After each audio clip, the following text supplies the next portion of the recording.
gotta go and seek it. Don't listen to opinions of somebody up there preaching. They talk about the struggle or they talk about redeeming. They talk about the things that they don't even believe in. Had to leave religion to go and battle my demons. Then I rose from the ashes, my spirit became a phoenix. So many false doctrines, so you always gotta test it. 6 days they made creation, on the 7th one he rested. My life is for the masses, but it's more about the message. So I gotta share his word and the knowledge that I've been blessed with. I repented, so my spirit's celibate. If it's not up in the scripture, what you say irrelevant. I do this for my betterment. Yeah, I know he heaven sent. He give me all the tools, cause he's something like a leatherman. Canceled all my debts, put an end to my deficit. I owe him more praise than I know that he'll ever get.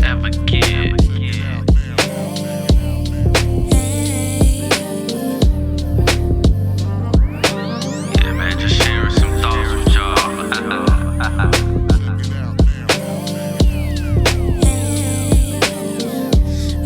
Okay. Read the lost books, cause they try to hide the truth. All the lies they be telling, but his word be giving proof. Been believing in that trash since I was up in my youth. Then he opened up my eyes like LASIK was in his booth. Iniquity chained me down, a higher let me loose. They be trying to hang your ock like I was carrying a noose. Yeshua got the power, his pops gave him the juice. I don't call my savior Jesus, cause I'm not worshiping Zeus. So you see me on the street, don't think I'm one of them bruised that be wildin', talking crazy, more Gentile than Jew.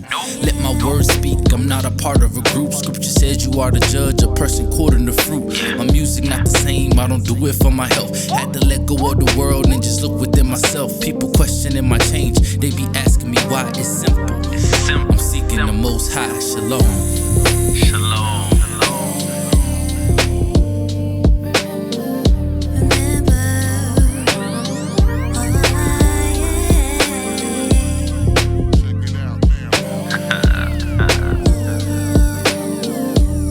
It's all love, family.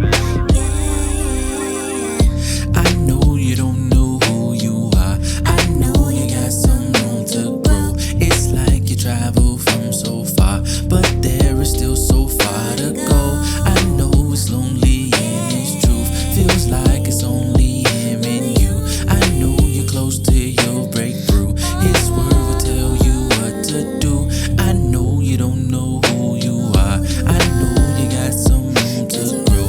It's like you travel from so far, but there is still so far to go. I know it's lonely and it's truth. Feels like it's only him and you. I know you're close to your breakthrough. His word will tell you what to do.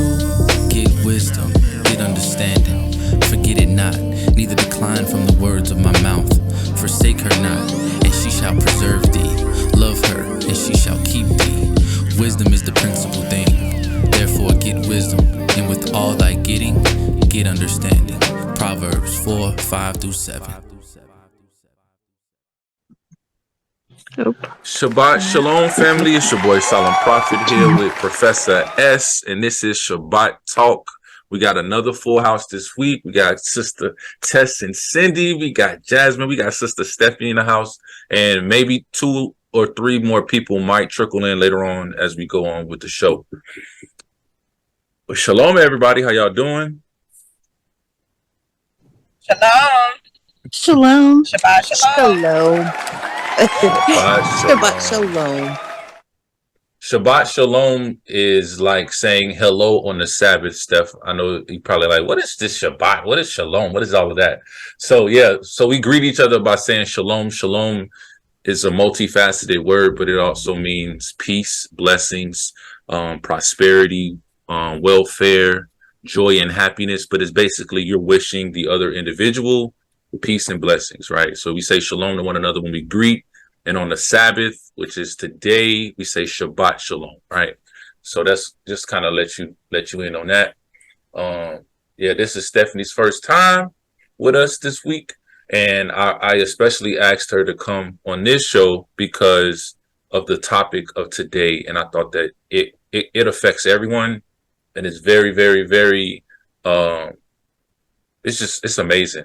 So, man, I don't know. I'm just so excited. I actually sent Joel a copy of it before we started, and he told me that he read it. So after we talk, I'll be interested in seeing what he says and everything. But yeah, so without further ado, we're going to jump right into it. Today's topic is called What is Truth?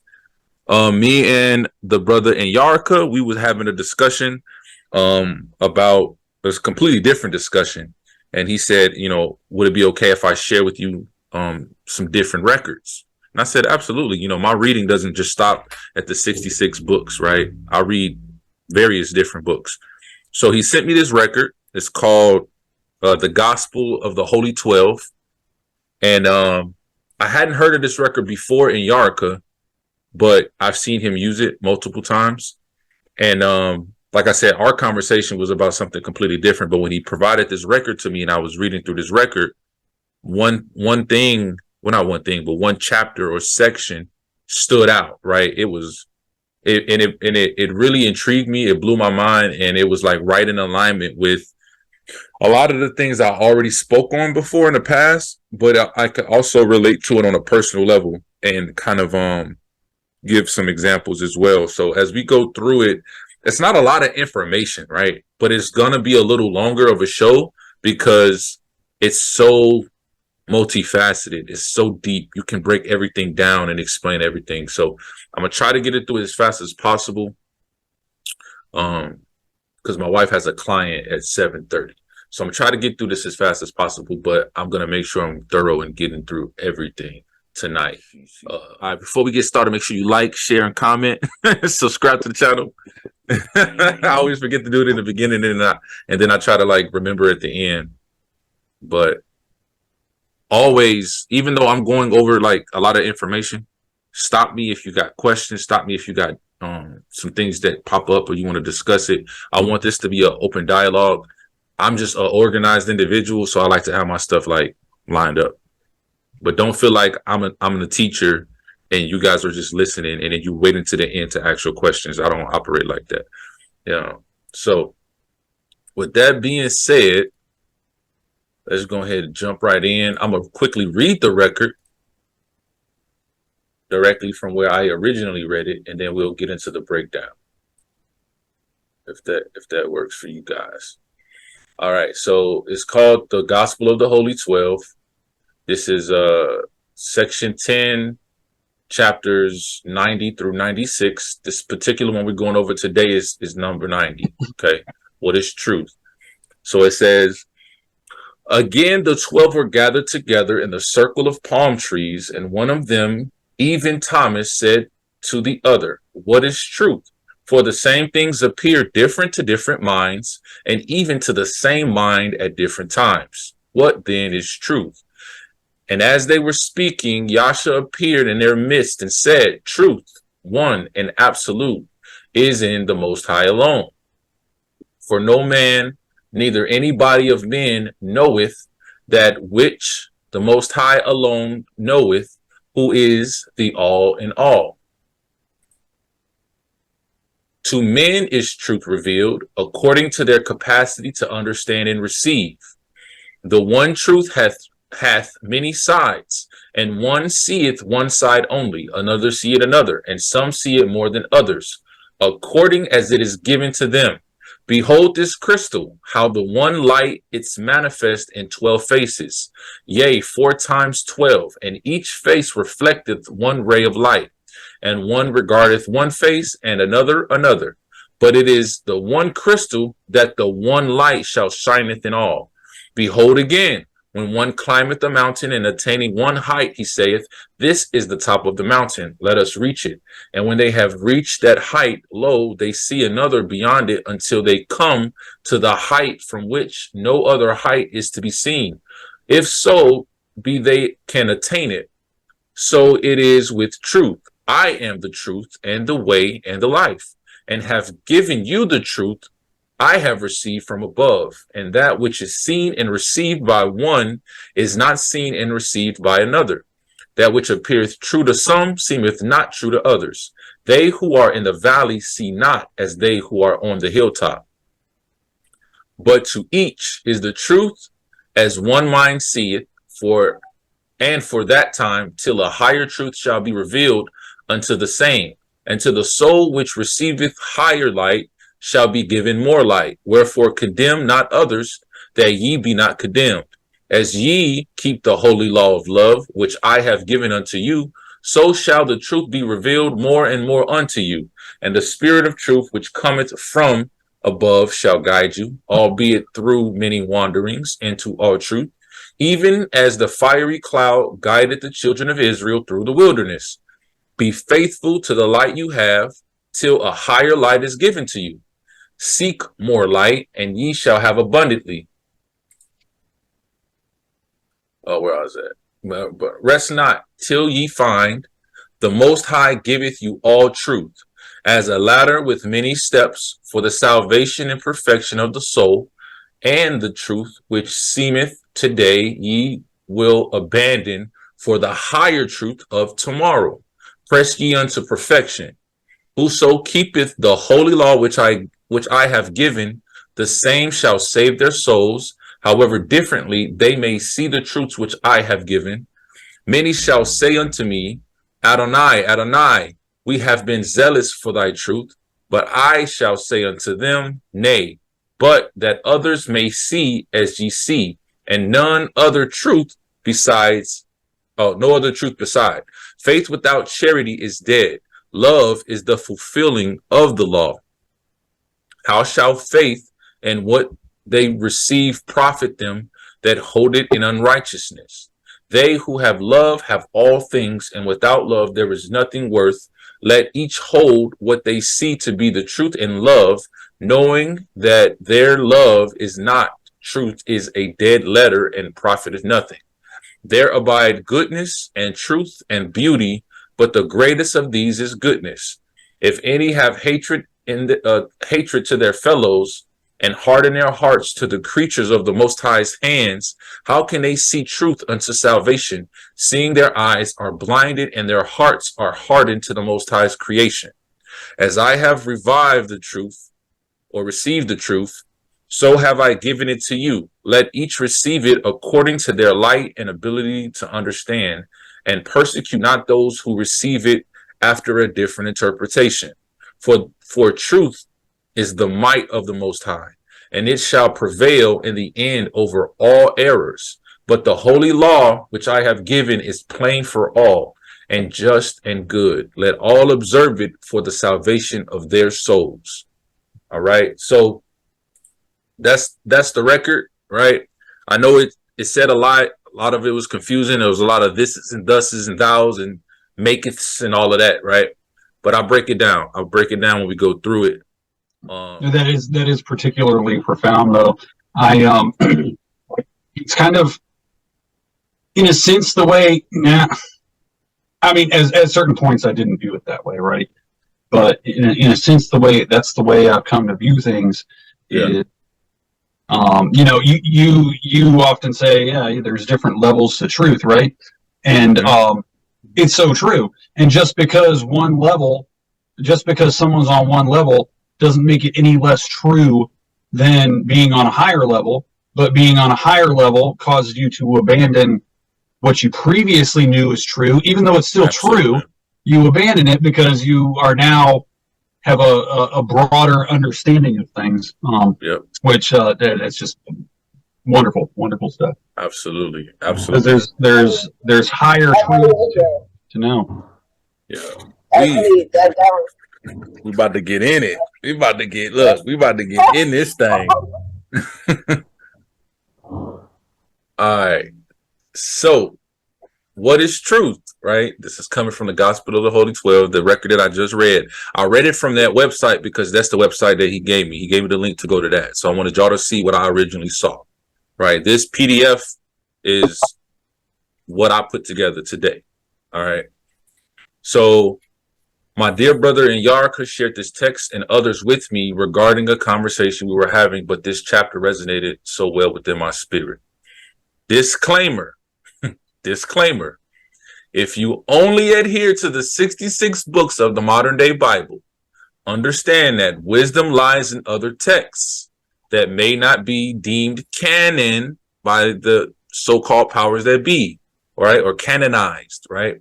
Always be willing to examine the whole matter and hold on to that which is good. That's in the book of Proverbs. I am not saying that I wholeheartedly agree with everything in these types of texts or that doctrine should be created from them, but many of them expound on understanding situations and events in the scriptures, right? They also contain great information that can be validated by the Bible, by the scriptures that a lot of us read on a regular basis. For example, Genesis, believe it or not, is a very vague book. It mentions certain instances, but it doesn't go into detail. Jasher, Jubilees are records that are considered non-canonical, but they explain what happens in those gaps that Genesis leaves behind, and they expound on the actual events that Genesis does mention. So you get the full picture by putting all three of those books together, as opposed to saying, oh, I don't want to deal with those books. I'm only going to deal with, Genesis, right? Because Genesis is in the Bible. But then, you don't realize that the Bible originally had close to 100 books in it that was removed. And it was reduced from that number to 66. And if you go to the, older versions of the Bible, those books are actually still in it, and they are part of it. And then if you realize even further back, right, this is this multifaceted level to the truth we're talking about, right? Like you look at a 66 book Bible, you're like, that's the truth. But then you realize that stuff was taken out of it. Then when you find that and you get to, 90 something, 100 or something book Bible, you're like, that has to be the truth. Then you go even further back to the original and you see that the Council of Nicaea, which was the event that actually put the Bible together, there was over 200 records. They had a meeting of various church leaders and elders to select from those 200 plus records what would go into the Bible. And they were very selective. And I don't mean selective like we're going to try to uphold the integrity of the word. No, we're selective, and meaning like we're going to select the things that agree with the doctrines that we want to be put out, right? So if you look at it from that perspective, there's 200 records plus that were actually accepted and taught from as truth during those biblical times that weren't even included in the Bible to begin with. But I digress. As a matter of fact, Jude and Revelation almost got left out in the Council of Nicaea. It just barely made the cut. Yeah, and if you watched recently our video, Shabbat Talk, I forget what number it is, but we did a video on the feast days, and we talked about Purim, and we broke down the book of Esther. So Jude and Revelations almost didn't make the cut, but Esther was put in, and Esther don't even mention the Most High at all. Like the whole book don't say nothing about the Most High. Mm-hmm. It's scrutinized by historians. I'm just saying. Yeah. Now, could you imagine what it would be like if we didn't have Revelation? I mean, how many teachers teach out of Revelation all the time, right? How many pastors are quoting Revelation? How many hymns are quotes from Revelation? You know what I'm saying? So half of our songs would be gone. All this is crazy. Yeah, it's crazy. And it almost got left out of the Bible. Yeah. So, sis, I know you just got in. Basically what I said before you came in here, at any given time, if you have a question or a comment, be sure to just go ahead and ask, shoot it off. It's not like I'm teaching a lesson and you got to wait to the end to ask questions. I like for it to be a more of a dialogue. I'm just structured in how I like to have my information because I don't like forgetting things. Like I'll start saying something and then 30 minutes later remember like, dang, I should have said that earlier in that spot. No. I like to put it right there where it's supposed to be. You know what I'm saying? So at any given time, if you got anything you want. Yeah. All right. So basically I literally copied and pasted the record into this document and I just changed the names. So it ain't no God. It says the Most High. And it ain't no Iesus or Jesus. It says Yasha. That's the only thing I did in terms of changing. But the numbers are the original record. And then I highlighted some areas and then I gave my commentary and stuff down below. So that's why it looks like that. All right. So it says, again, the 12 gathered together in a circle of palm trees. And one of them, even Thomas, said to the other, what is truth? For the same things appear different to different minds, and even to the same mind at different times. What then is truth? So the 12 disciples were having a discussion And the question was asked, what is truth? Notice they said the same things appear different to different minds. This was a profound statement when you examine it. The same scripture or understanding of scripture will appear different to different minds or people. Everyone is different. We all have different personalities and ways of learning. We may have different teachers from different groups or different religions or different perspectives because of our circumstances or how we were brought up, right? All of that, culture, all of that, it all applies. So a lot of the things that we do and a lot of the things that we experience can kind of mold us to having a certain perspective and how we interpret information and how we process things, right? So that's basically what he's saying. Things appear different to different minds. Yeah, and if I might add something there, I'm sure lots of people have had this experience where they read something that they've read 100 times before, and they read it, and then it suddenly something sticks, and they're like, "What? Wow, that means this." But they've read it so many times, right? And they suddenly get a new cognition of what that particular passage means, right? Or it means something. Sometimes it can mean something totally different to them, right? Just because of what's going on in their life and it's always said the same thing, right? It's not the words that have changed, but it's the person who's reading it is different than he was when he read it the last time. You know what I'm saying? Absolutely. That's a beautiful example, which goes right into this part that we're about to read. So keep in mind what Professor S just said, right? It says, Thomas also said, even to the same mind at different times. This was also a profound statement as well. We can have a certain understanding of a concept based on the specific time period that we received that information. Maybe by that time, we haven't acquired enough information to fully understand, or maybe we lack the personal or spiritual maturity to elevate our way of thinking to be able to grasp the understanding. Like he just said, you might read it, let's say 6 years ago, and you read it. Okay, cool. Now, 6 years later, you're a different person. You've probably had personal, spiritual, professional growth, right? You've probably read more scripture. You probably have a better biblical understanding. You might be more in tune with the spiritual realm. You might have a better spiritual understanding. And so those same words that you read now have a completely different meaning, or a more in tune and deeper meaning than it did before when you read it, if that makes any sense. Mm-hmm. Right? Everybody good so far? Yes. Yes, definitely. All right, bet. Okay, so verse 2.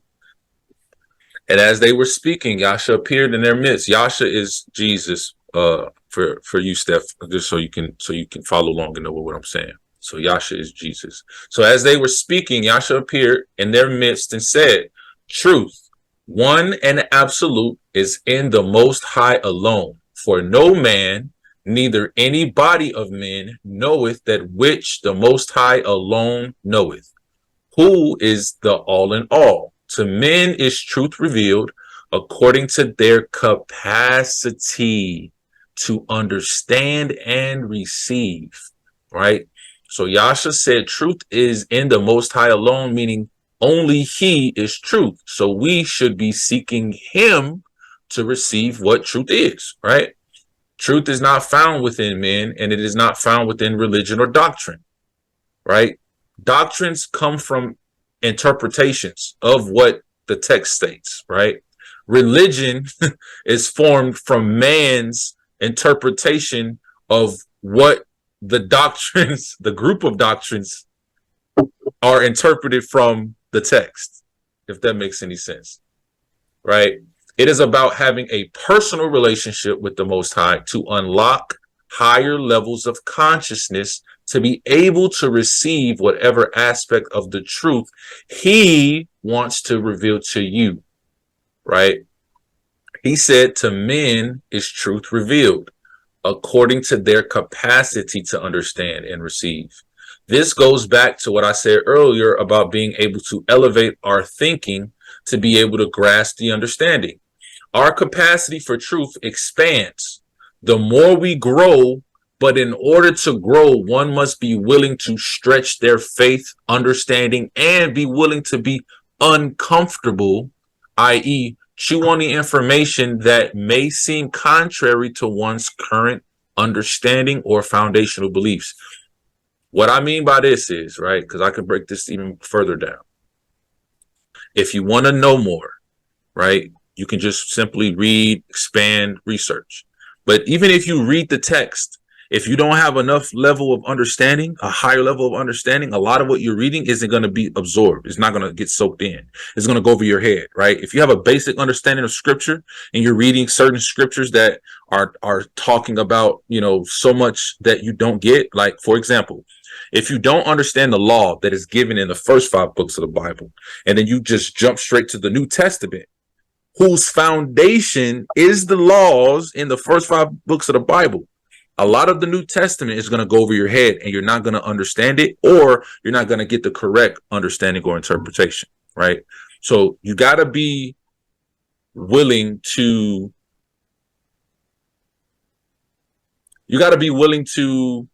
be open. That's first. Next, you have to be, you got to be, I said, you got to be willing to stretch their faith. What I mean by stretch your faith is not necessarily change your faith. It's just to understand that the information that you might find or learn might be hard for you. It might be a hard pill to swallow, right? You have your understanding that you've had for X amount of years or your whole life or whatever. When you're looking at new information, every time you have to go into that situation knowing that there is a chance or a risk of that information exposing your current level of understanding, meaning what you currently know is not true or truth, considered truth. And what the new information presents to you causes you to have to change your level of understanding. So if you thought that Christmas was the Messiah's birthday, right, and then you do your research and then you find that based off all of your research, Christmas has nothing to do with the Messiah's birthday, you have a choice to make. You can choose to continue believing what you currently believed, or you can adhere to the new information that you've researched to find out that it's true. But it's up to you. So in order to have that growth moment, right, you have to be willing to chew on that information that seems contrary to what you originally thought, to what you originally believed. And sometimes it's something light, like it might be light work, right? When I learned about Leviticus 11, I'm like, oh, okay, I can't eat pork. Bet, cool. I ain't gonna eat pork. Then I was like, oh, pork is in gummy bears. That's my favorite candy. Then it hit harder, right? I had to be willing at that point to be like, do I really want to keep this? Or do I want to continue doing what I want to do, right? So I had to make a choice. But you was about to say something, bro? Well, it's about, you've got to be teachable. As a matter of fact, in the Sermon on the Mount, when Messiah says, blessed are the meek, right? Meek actually means teachable. And so you've got to have the willingness to learn and the willingness to accept change, right? Absolutely. Because it does, if you are 100% willing to learn something, but you're not willing to accept change, then it doesn't matter what you learn because you're never going to apply it, right? Absolutely. And likewise, if you're willing to change, but you're not willing to learn, then you're not going to know what you need to change anyway. So it's good. It's not going to matter. So, you've got to approach everything with that focus on, am I teachable? Because that's something Messiah said. Or from that podcast Jamal had put out and asked everybody to listen to. If you listen to it, then you'd understand that, if you are not willing to accept change or learn something, everything, or you can respond with the answer, I know already, then your teachability index is already at 0. Yeah. Yep. That was public knowledge. I am in no way, form, trying to do a copyright strike. But absolutely though, absolutely. No, y'all right. You're absolutely right. I like how you did that. But yeah, you got to be teachable. You got to be willing to accept whatever comes with what you're looking at, because you want to know the truth, right? So that's why you're doing the research. That's why you're reading the text. It's also not, just because you learn something doesn't mean that it's actually true. You can learn things that are false too. So you've got to examine it. But it's just like Proverbs says, one of my favorite scriptures. He who answers a matter before he hears it, it is folly and shame unto him. Folly or shame unto him. Absolutely. So I like putting that one and the other one together. Both of them go together for me. Like, examine the whole matter and hold on to which is good. That and yours, those two together, it like covers the whole basis. Yeah, it's like the law and the prophets. Bam. But all right. No, verse 3, it says, the one truth has many sides, and one seeth one side only, another seeth another, and some see more than others, according as it is given to them, right? So I said, we are initially limited by the source of our information. Take a second, take a moment, think about that. And this isn't just dealing with scripture and stuff. This is life. You are literally limited by the source of the information that you received. So if you've only had like a public school education, right? Your mind and your understanding is limited to that because that's where you got your information from, right? If you graduated and went to college, now you were expounded to more information because of their curriculum. Or if you did some type of volunteer work in between and you were doing different classes and lessons, you've expanded your horizons of various amounts of information that you've received, right? But like if you're talking about from a scriptural perspective or religious or theological perspective, your family's influence and how you were raised and brought up, your religion, your specific church, your deacons, your leaders, your pastors, all of those people were sources of information that is limiting you in your current level of understanding. Because, like I said earlier, you got to be willing to accept something new and see how teachable you are. If you get a new piece of information that goes against everything you were taught or told, right? You now are faced with that choice, and you got to realize, am I willing to go past this limitation to ascend to a higher level of consciousness, to get more information, to get closer to the truth, right? The books, the teachers, the pastors, religions, parents, coaches, think of the ink blot test, right? That's the one test where they have the white piece of paper and it's just a blot of ink on it, and they show you and they say, when you look at this ink blot, what's the first thing that comes to your mind? Right? From the movie The Butterfly Effect, right? And you can look at the ink block and say, oh, it looked like a hot dog, or it looked like a butterfly, or it looked like a spider, or it doesn't look like anything to me, but it makes me think about my mother when I was like 3 years old or whatever, right? 10 people can go into that same office and get showed that exact same ink blot picture and come up with 10 completely different things, because we all don't see the same thing the same way. Our view or perspective is tailored to various aspects and variables that we've experienced in our lives, right? From, like I said, all the other stuff up there. Verse 4, he says, behold this crystal, how the one light, so one light goes into this crystal, it's manifest in 12 faces. Yea, 4 times 12, right? 4 times 12, so 48 faces. And each face reflective one ray of light. So it went from one light going into the crystal to splitting into 48 different rays of light. And one regardeth one face and another. But it is the one crystal and the one light that shineth in all. So the light represents truth. The light represents what you receive. But depending on the individual, you can have different perspectives. So I've got these 3 pictures in here to kind of show you what I'm talking about. So the light goes into the crystal, and then it splits and bends, and then it comes out. but it goes into the crystal as one light and it comes out as various different colors, each of them a light. So we all looking at the same light. We all receive the same information. So if the truth's given to us, it's here.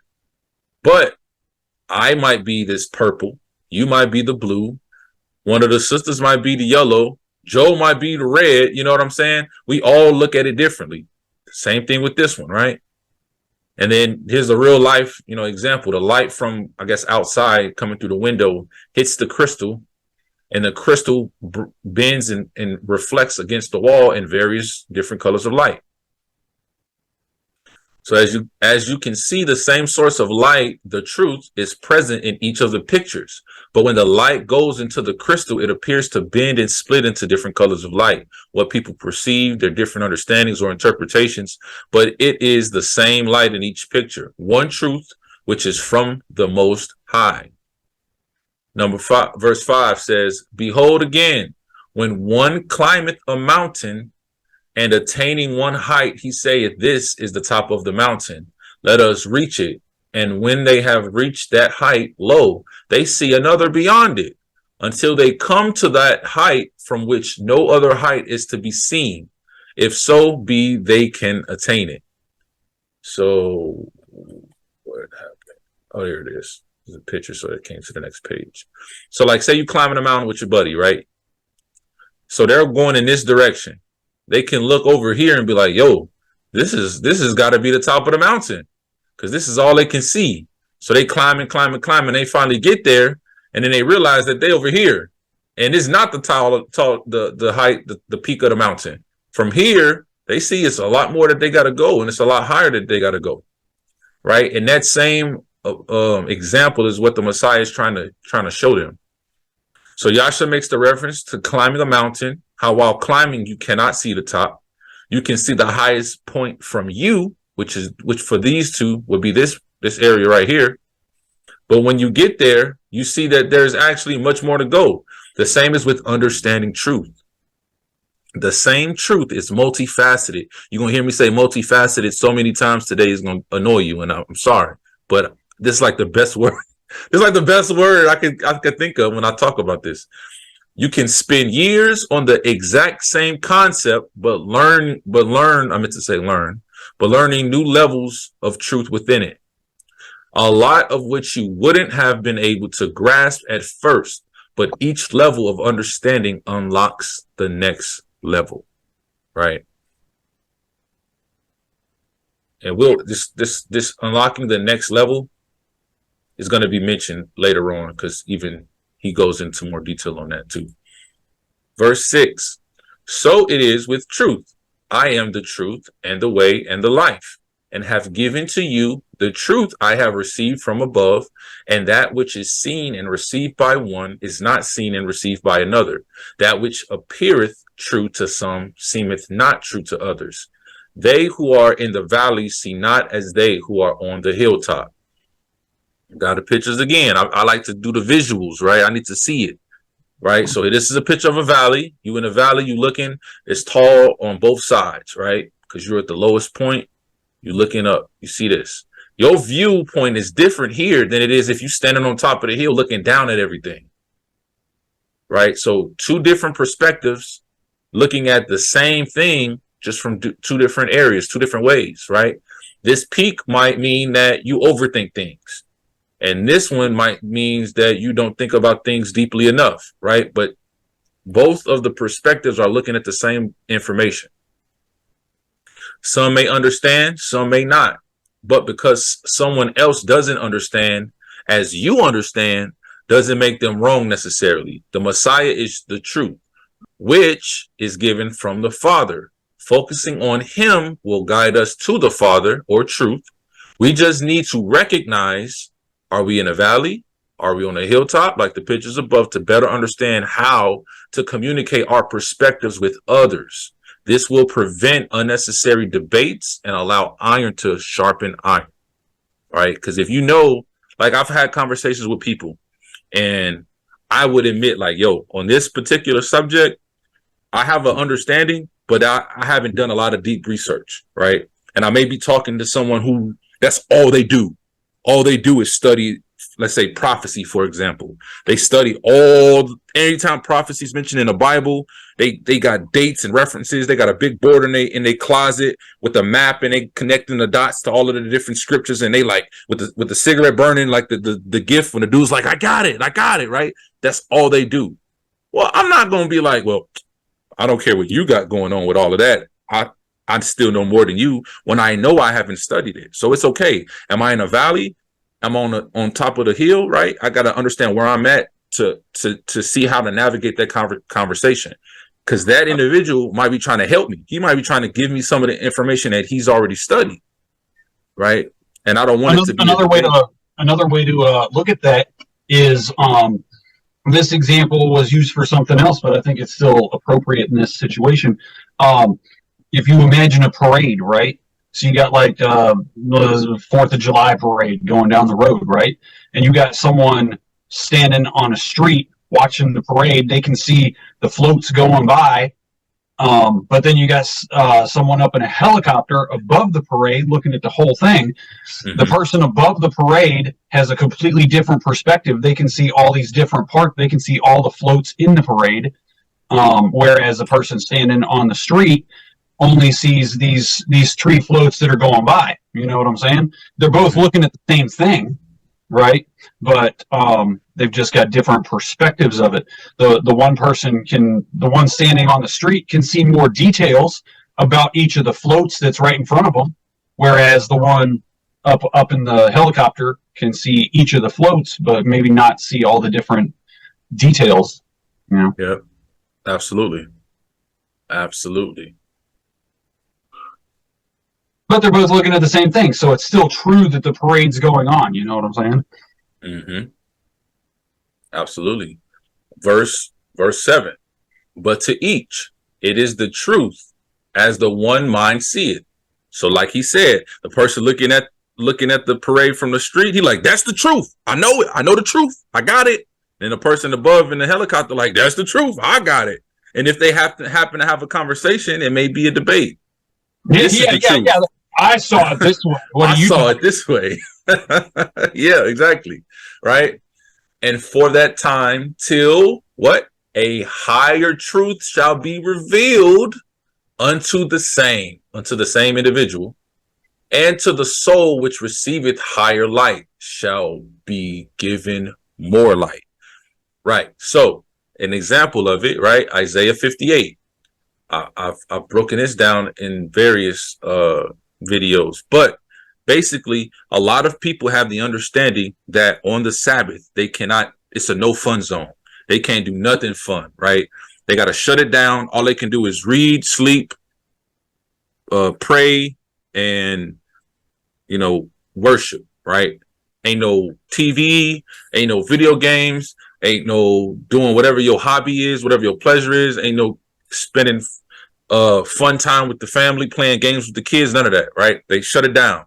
Because in Isaiah 58, verse 13 specifically, it says, thou shalt not do thine own pleasure on the Sabbath, right? So they're reading it very literally, and it said, don't do no pleasure. So they go, okay, I'm not doing no pleasure. So then to them, the truth is, don't do anything pleasurable on the Sabbath. That's their truth. That's how they see it. Some people like, you can't bend them. You can't change their minds, right?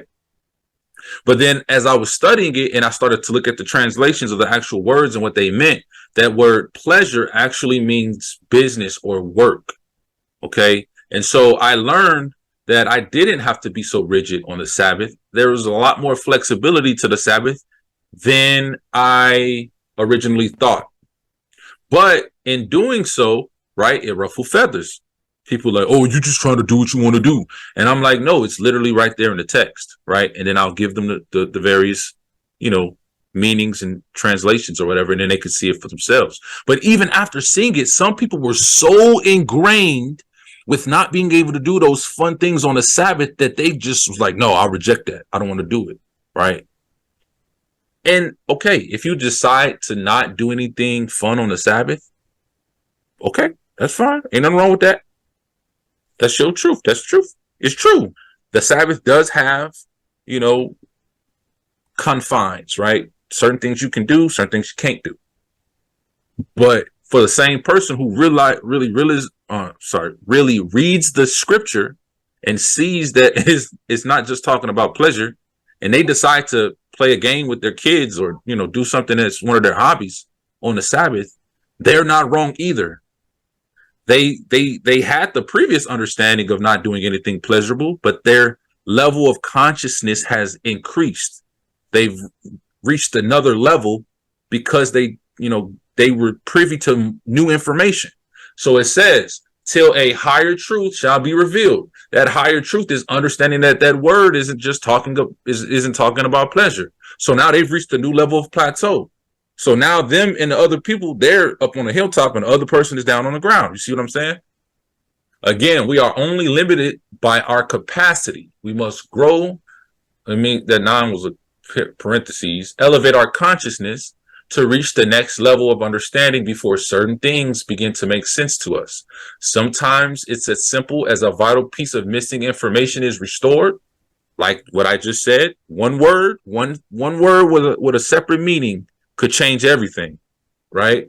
Or as complex as understanding the Elohim within you to be able to grasp more spiritual or esoteric matters. And that's what I'm dealing with right now.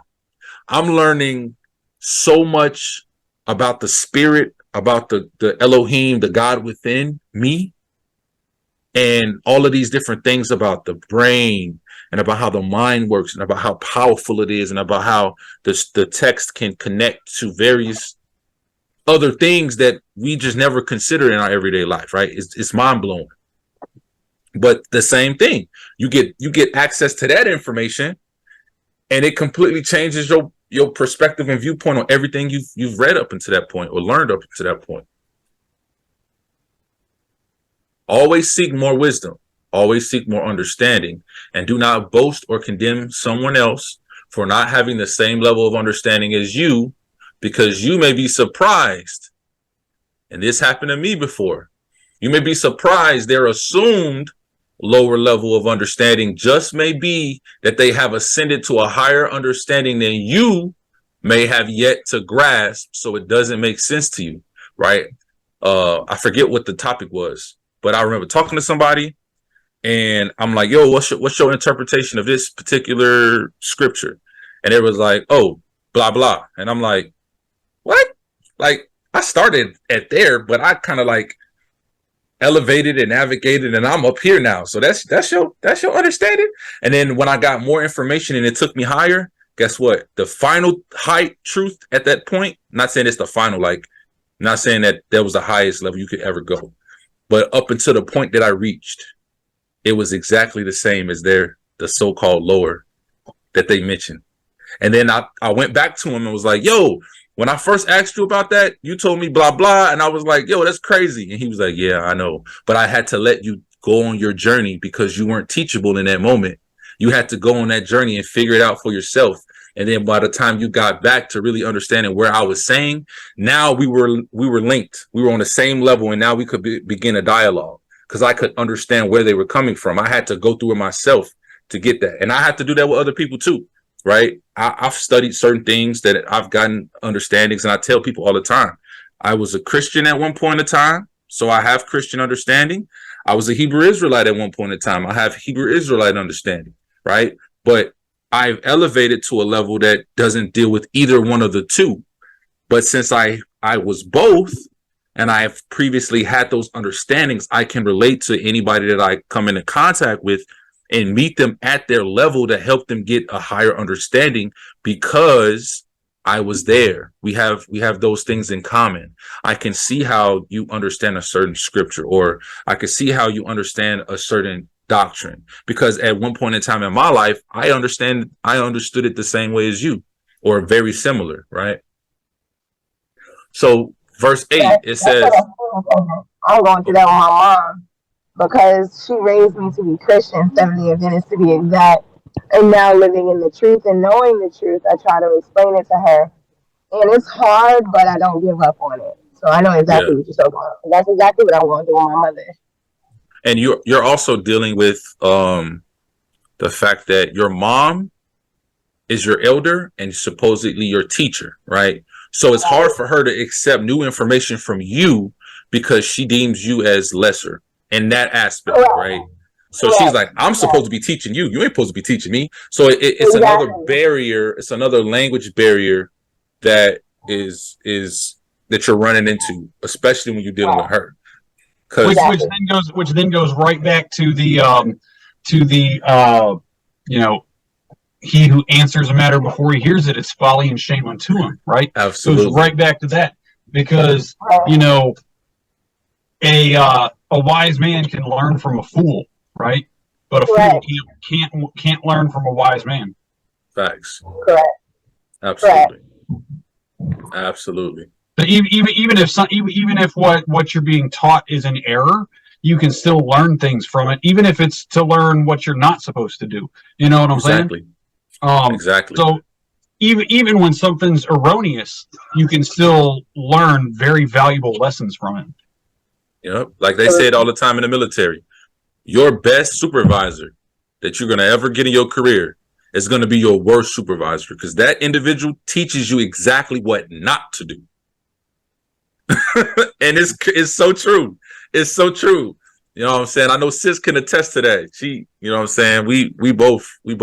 Well, I'm still in for the next 7 days, but you know what I'm saying? We both understood that. Like, your good teacher, like your good supervisor, is the one who cares, the one who takes time to teach you. You learn a lot, right? But it's not as much as the one who just trash, because now you learning what not to do. And now that you don't know now that you know what not to do, the other stuff is so much easier to do. Like you helping your airmen because you didn't get no help. So you like, I'm gonna make sure that I'm there for them.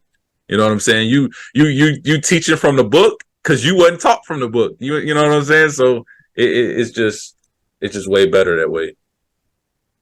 Verse 8, as ye keep the holy law of love, which I have given unto you, so shall the truth be revealed more and more unto you. And the spirit of truth, which cometh from above, shall guide you, albeit through many wanderings, into all truth, even as the fiery cloud guided the children of Israel through the wilderness. So I said, Yasha spoke of the truth that the entire Torah was guiding us to, okay? In Matthew 22, verses 36 through 40, it says, they were talking to Yasha, they was asking him, Master, which is the great commandment in the law, right? They wanted to know. Verse 37, Yasha said unto him, thou shalt love the Most High thy Elohim with all thy heart and with all thy soul and with all thy mind. This is the first and great commandment. And the second is like unto it. Thou shalt love thy neighbor as thyself. On these two commandments hang all the law and the prophets. So everything we read in the Torah, all of that is dealing with one of these two. Loving the neighbor as thyself or loving the Most High with everything you have. Every single law. All 613, or if you're looking at ordinances and extra stuff, you get extra numbers. All of that hangs on these two, right? So going back to the verse real quick, the holy law of love. So the Messiah is saying, you guys have the holy law of love because I gave it to you. And using the holy law of love, if you keep that at the center, more truth will be revealed unto you. And the spirit of truth, which cometh from above, will guide you. So the Holy Spirit, the Ruach, will guide you into learning more different things. The more you hold on to this core. If you love the Most High and you love others as yourself, and love is the center of everything you do, you're going to see doors open and barriers knocked down. And you're going to be able to have more access to new bits of information and new instances of enlightenment. Because love is really our natural state, to feel and express love and receive love as well. It's our natural state. We're not supposed to be, filled with all of these negative emotions. It's anger, frustration, all this kind of stuff. This hatred and stuff like bitterness. That. Yep, absolutely. Mm-hmm. Yep. Have you noticed? I'm gonna ask all of y'all this, right? Have you ever noticed that when you are in a moment and a moment when you're just so in love. It might be with another person, right? Your significant other, or there might be that point where you just fell in love with somebody else, and you're just overwhelmed with that emotion. Or when you find out that you're pregnant and you think about the baby and how much you just instantly love that baby. Or when the baby's born and you see the baby, or maybe you just watch your kids playing and they have that moment of cuteness and you just look and you go like, oh my goodness, I just love them so much. When you are in that moment, think about how it makes you feel, right? The way you're feeling in that moment, that's how we were created to feel all the time. That's how we were created to feel all the time.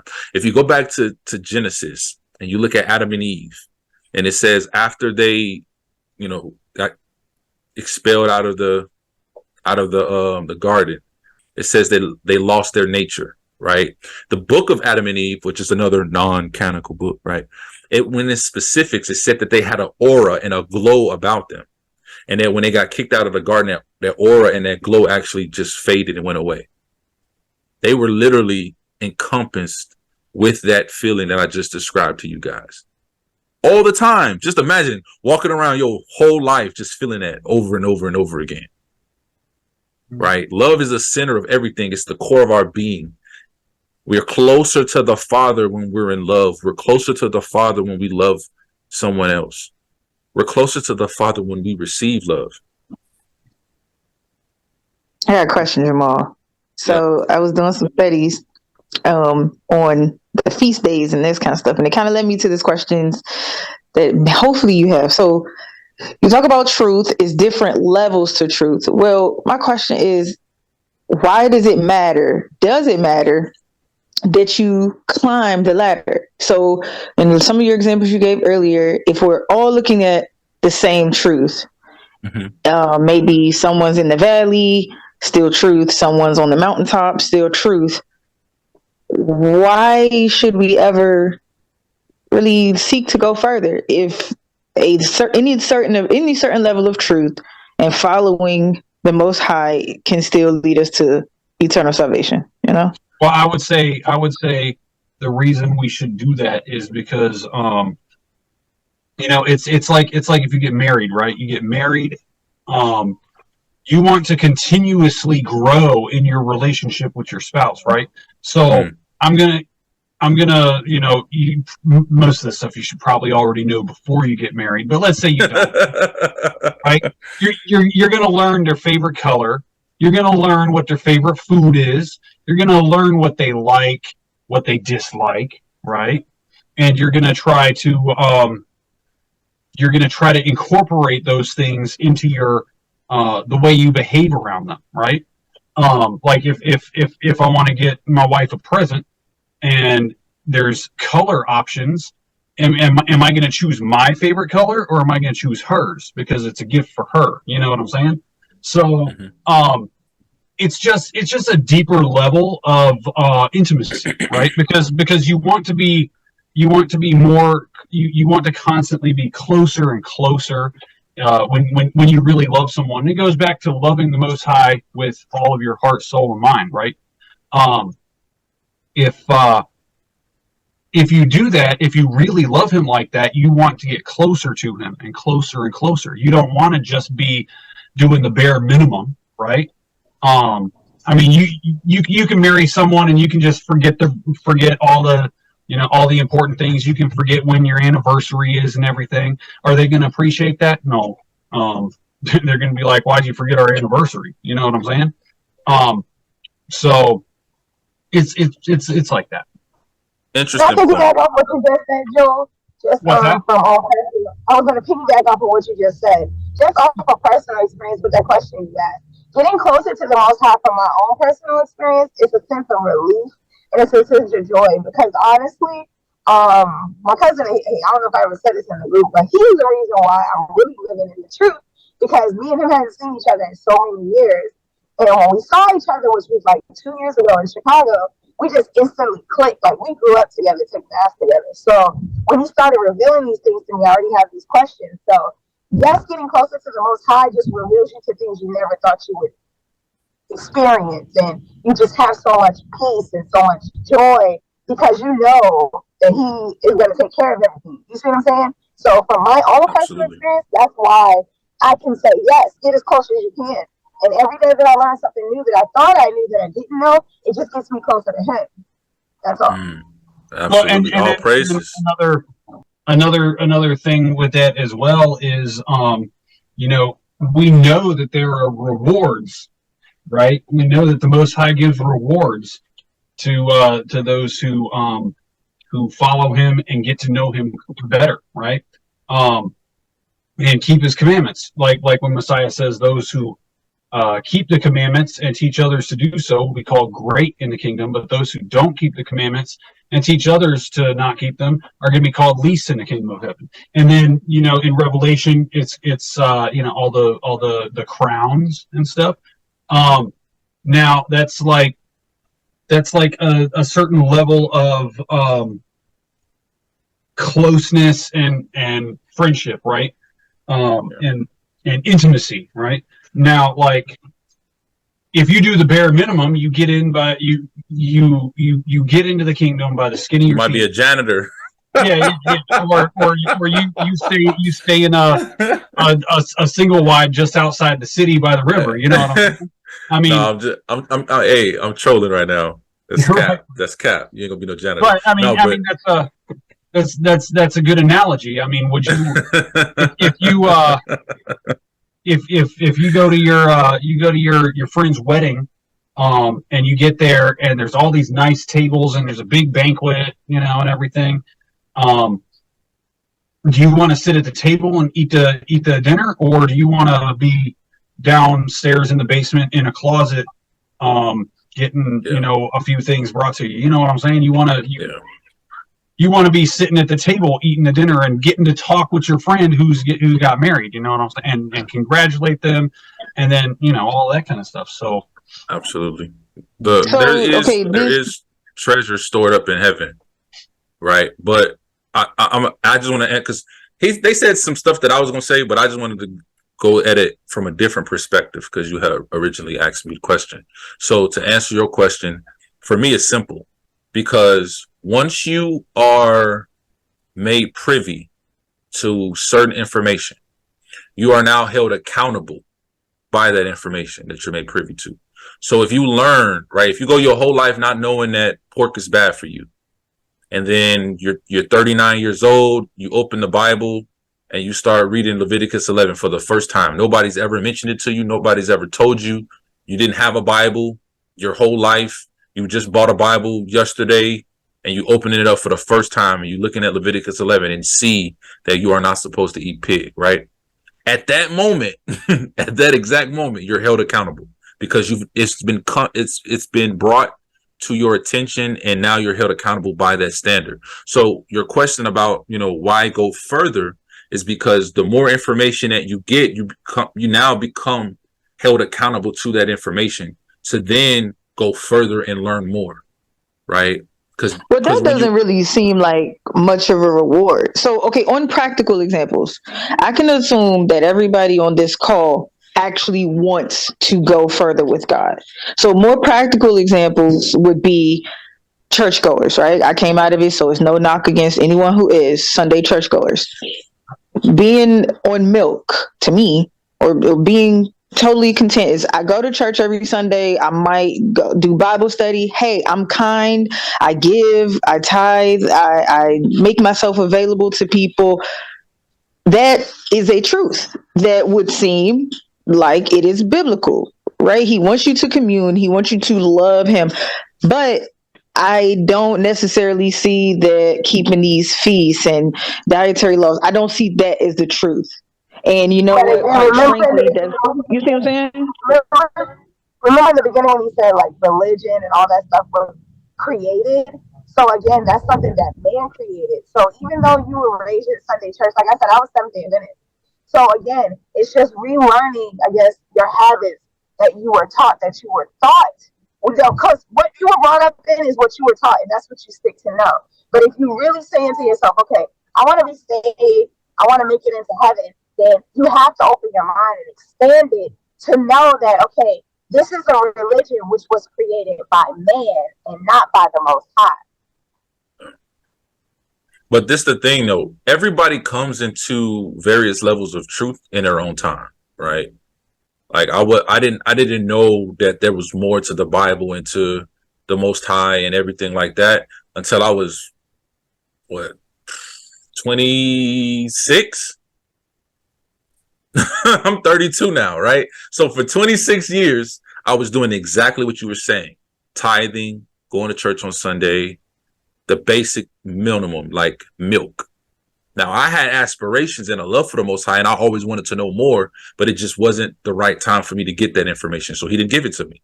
But the more I learned, the further I got along to get to, the various paths that led me to where I'm at now. But for those people who go to church on Sunday, they tithe, they do the normal, that milk level, that low level, that bare minimum level. If that's all they want to do, they're going to forever stay within that same cycle. There's not going to be any growth, because in order to grow, you got to be uncomfortable.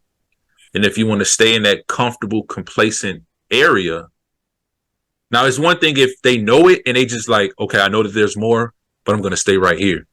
But if they don't know that there's more, nobody's telling them this. Nobody's sharing this information with them, right? Those are the ones that are being held back. They're not being held accountable for things that they don't know. But other people who know more, I know I was scrolling through YouTube one time and they was talking about we ain't supposed to be, eating no pig, or we ain't supposed to be celebrating these holidays. But I'm going to ignore that and I'm going to keep doing what I'm doing because that's where I'm comfortable at. Well, you've also, I don't mean to cut you off, dude. I'm sorry. Is there anything wrong with that? Well, the commandments are for our benefit. They're for our good. I believe it's Deuteronomy 6, where it says, do these commandments so that it will be well with you, right? Because he's giving us these instructions not as a burden, not for us to say, oh, I've got to do it this way, I've got to do it. No, it's like if you're explaining to someone how to do math, right? If they don't know how to do it, if they think 2 + 2 = 6, then they're not going to be able to calculate things properly, right? They couldn't do, figure things out. They're going to constantly be in error, right? Now, if they're trying to build a house and that's the way they think about it, and they're doing their carpentry and their measurements and stuff, they're going to be screwing up the calculations and their house is going to be all lopsided, right? So, It's not that he's trying to be like, oh, well, I'm telling you to do this. No, he's saying this is what you need to do if you want things to go good for you, because eating pork is unhealthy, right? And that's scientifically confirmed now in so many different ways. But, it's not like he's saying don't eat pork because I said so. No, he's saying don't eat it because I care about you and I don't want you to get sick, right? Yeah. Love your neighbor, because if you love your neighbor and you do good to your neighbor, then they're gonna experience good things, and you will too, right? They're gonna be good to you. And as far as the holy days and the Sabbaths and stuff, that's for our benefit. It's not for him. He doesn't need us to do this stuff. It's not for him. It's for our benefit. We are the ones that receive the benefit from doing that, from keeping those commandments. We gain deeper spiritual truths. The reason that it's all cyclical, the reason that the feast days and the Sabbaths are cyclical, is because through repetition, we learn things through repetition, right? It's the only way we can ingrain things into our minds so that we fully understand them, right? Through repetition. Right. And if we don't, if we skip doing the feast days, then there's things that he's trying to show us that will benefit us that we will not receive the benefit of by not doing them, because we won't gain that additional understanding, right? With every additional understanding we gain, we get even more benefits and closer to him in relationship. Yeah, and it's not that we necessarily need all those benefits, but the benefits are nicer, right? You know, it makes us more, it makes our lives more comfortable, you know, and it makes our lives less stressful when we have these, when we have peace, right? Like if he tells us how to gain peace, right? If we don't do those things, yeah, we can still live and stuff, but we're going to have all this stress. And who wants to constantly be, you know, suffering like that? You know what I'm saying? But at the bare Like when we minimum come, of just seeking, hold on one sec. At the bare minimum of just seeking the knowledge to get to those levels of understanding that will be beneficial to us, I'm gonna read Proverbs 15 and 14. It says, "The heart of him that hath understanding seeketh knowledge, but the mouth of fools feedeth on foolishness." There's another one, Proverbs 18, 15 and 16. It says, no, just 15. It says, "The heart of the prudent getteth knowledge, and the ear of the wise seeketh knowledge." There's another one that says, "Teach me good judgment and knowledge, for I have believed thy commandments. He that hath knowledge spare his words, and a man of understanding," hold on one second, "a man of understanding is of an excellent spirit." Right? So there's multiple references in the scriptures that instructs us and encourages us to want to seek out more knowledge, want to seek out more understanding. There isn't nothing in the Bible that you would ever read that says just do the bare minimum or be complacent at where you are. We are always encouraged to grow because nobody's perfect. Just that simple understanding of I am not perfect, but I'm reading about perfection in the scriptures should make me want to seek that, right? It's a process. It's not something I can do overnight or with one or two different things, but little by little, gaining more knowledge, wisdom, and understanding and applying those things in my life gets me closer to perfection. And we have the example of perfection. So they gave us the blueprint. We just have to carry it out, which takes action on our part. And then there's also in Hosea, I think it's chapter 2, it says, my people are destroyed for lack of knowledge, right? Yep. Because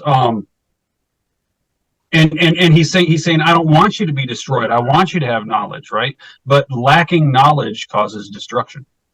So and what I was gonna say, I didn't mean to cut you off, cousin. What I was gonna say is, you know, there's an old saying, and I know I'm 37. I'm about to be 37, so I'm a little older.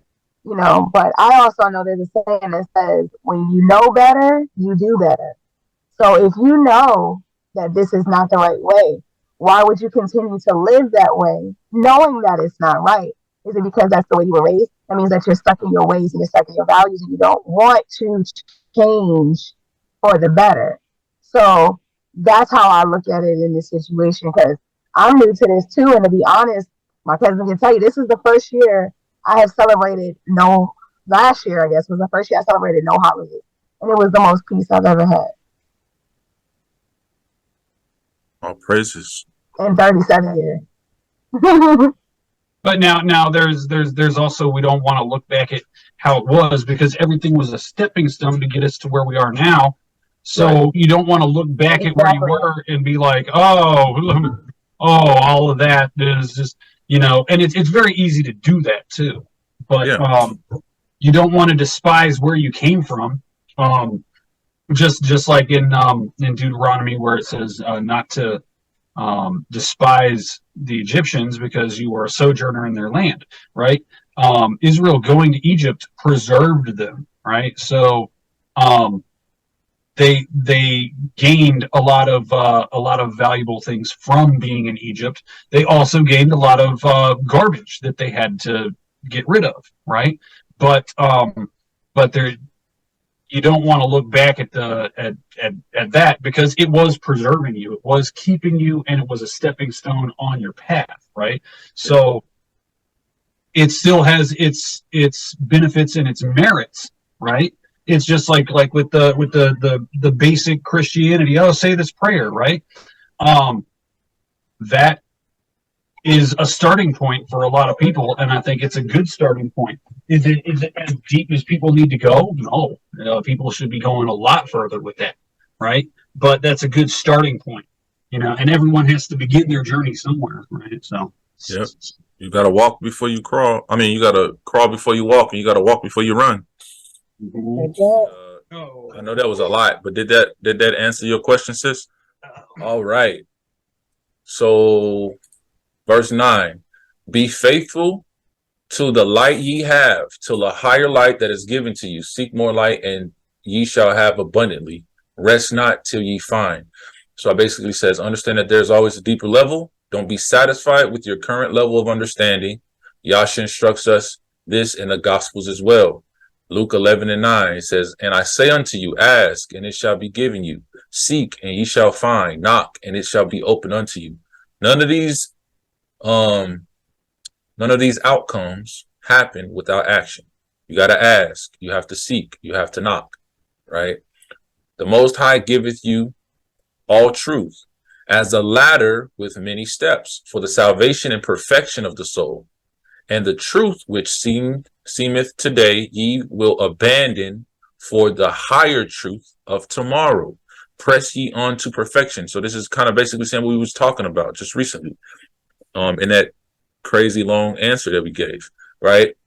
So the Most High gives us truth, and the truth that he gives us is in the form of a ladder, right? We're at a certain level, and we get to that level, and then we climb. Just like you're on a ladder, you reach up, you grab the next thing, and you go up, and you grab the next thing, right? So you're going up. But it's for salvation and the perfection of the soul, right? The higher you climb, the closer you get to that, right? And the truth which seemed today, so the truth that you know today might be different from the truth you get tomorrow, because the truth you get tomorrow might be a higher level. So you abandon what you learned today to get to that next level, and you pressing on. You stepping on that next level of the ladder. Press on unto perfection. So you're always seeking to continuously go and grow till you get to perfection. So I always operate like this. 2 pieces of paper. And this is how I operate. This is how I live my life now, right? What I currently know, my current level of understanding, my current experience level, my current doctrinal understanding, scholar level, whatever you want to call it. It's a piece of paper. It's a sheet of paper. And I hold it up to the light. Any new piece of information that I get is another piece of paper that gets held up to the light. The sheet of paper that has the least amount of holes is the one that I keep, and I throw away the other one and continue moving forward. And that's how I keep myself in a state of constant growth. If I hold my piece of paper up and it got 6 holes in it, then that means that there's room for me to grow. There's room for me to get more understanding. I don't have it all, right? So I should continuously seek more. So if another sheet of paper comes with 5 holes in it, that means that it has something that I don't. So I throw my sheet of paper away and hold on to the other sheet of paper.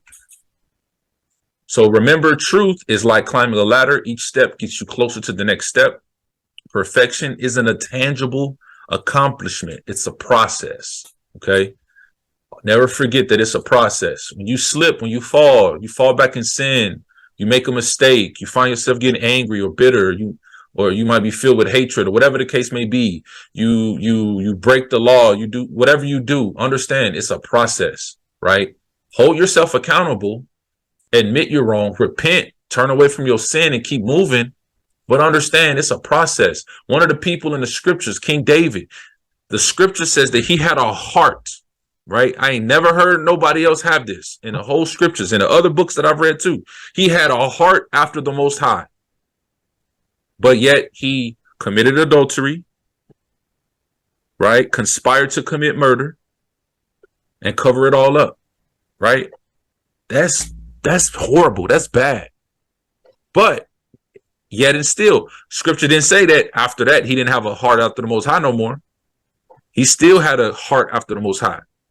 He had consequences for his actions, but he continued to go on and be one of the greatest kings Israel has ever seen. And one of the reasons for that is because he was truly sorry. I mean, when you read some of the Psalms about that, it was like he was like his heart was broken for having done that. You know what I'm saying? Yeah. He was broken when he talks about coming with a broken heart and a contrite spirit. You know what I'm saying? That's like It's like some heavy stuff. So that's another reason. Like a lot of people will be like, "Oh well, I did it. Nah, I'll just." But no, he was like actually his heart was broken that he had done that. You know. Yeah. And you ask yourself, how did he get to that point where it hurt him so much to go against the Most High? That's that love.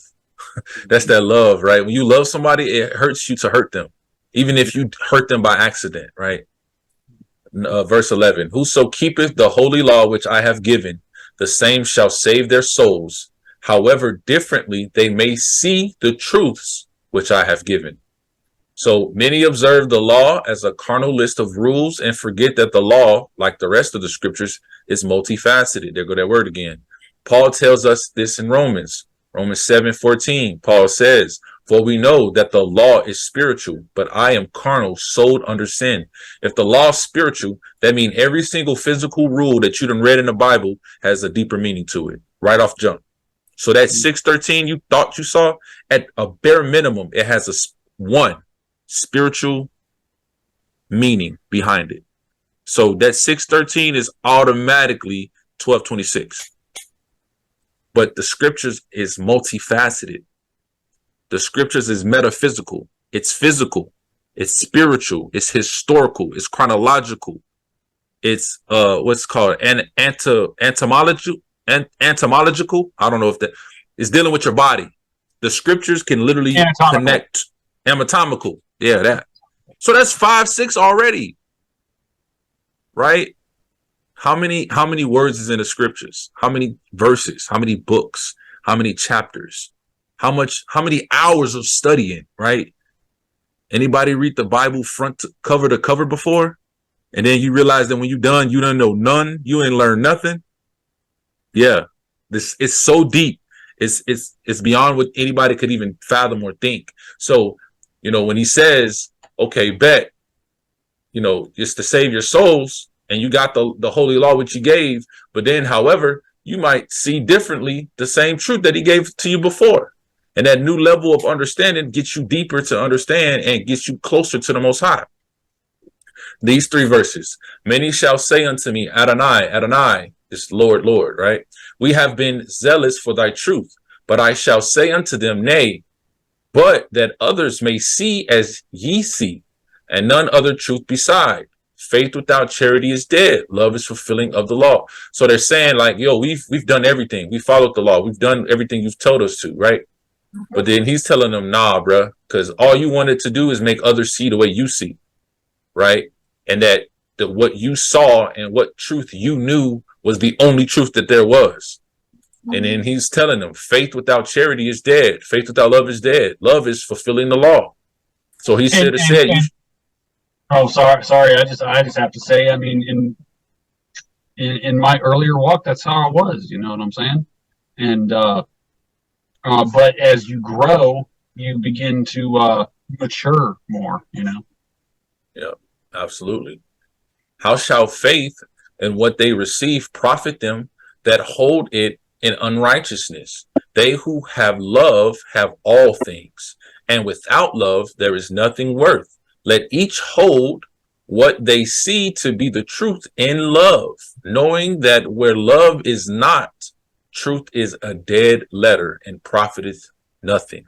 So if he's saying, if you don't have love, even if you know the truth, your truth is null and void. It don't mean anything. It has no value, nothing of significance, because the love has to be connected. If these people up here in verse 12 had the absolute truth, I'm talking about the full understanding, like the Most High himself. If they had that level of truth and didn't have love, then it's nothing. Because at that point, for them to be zealous for the truth, they're just doing it so that people can see them, and it becomes about them and not about the Most High. Verse 14, there abide goodness and truth and beauty, but the greatest of these is goodness. If any have hatred to their fellows and harden their hearts to the creatures of the Most High's hands, how can they see truth unto salvation, seeing their eyes are blinded and their hearts are hardened to the Most High's creation? Right now, this last verse, last sentence, this part right here, this was dealing with the conversation that me and Yarka was having. However, I see where he was coming from. However, like I said, this whole chapter hit me in a different way. So it says, there abides goodness and truth and beauty, but the greatest of these is goodness. That sounds a little familiar for people who know 1 Corinthians 13, right? I said, we may do works in the name of knowledge, but if at the root of all we do is not love, then it is not profitable or edifying.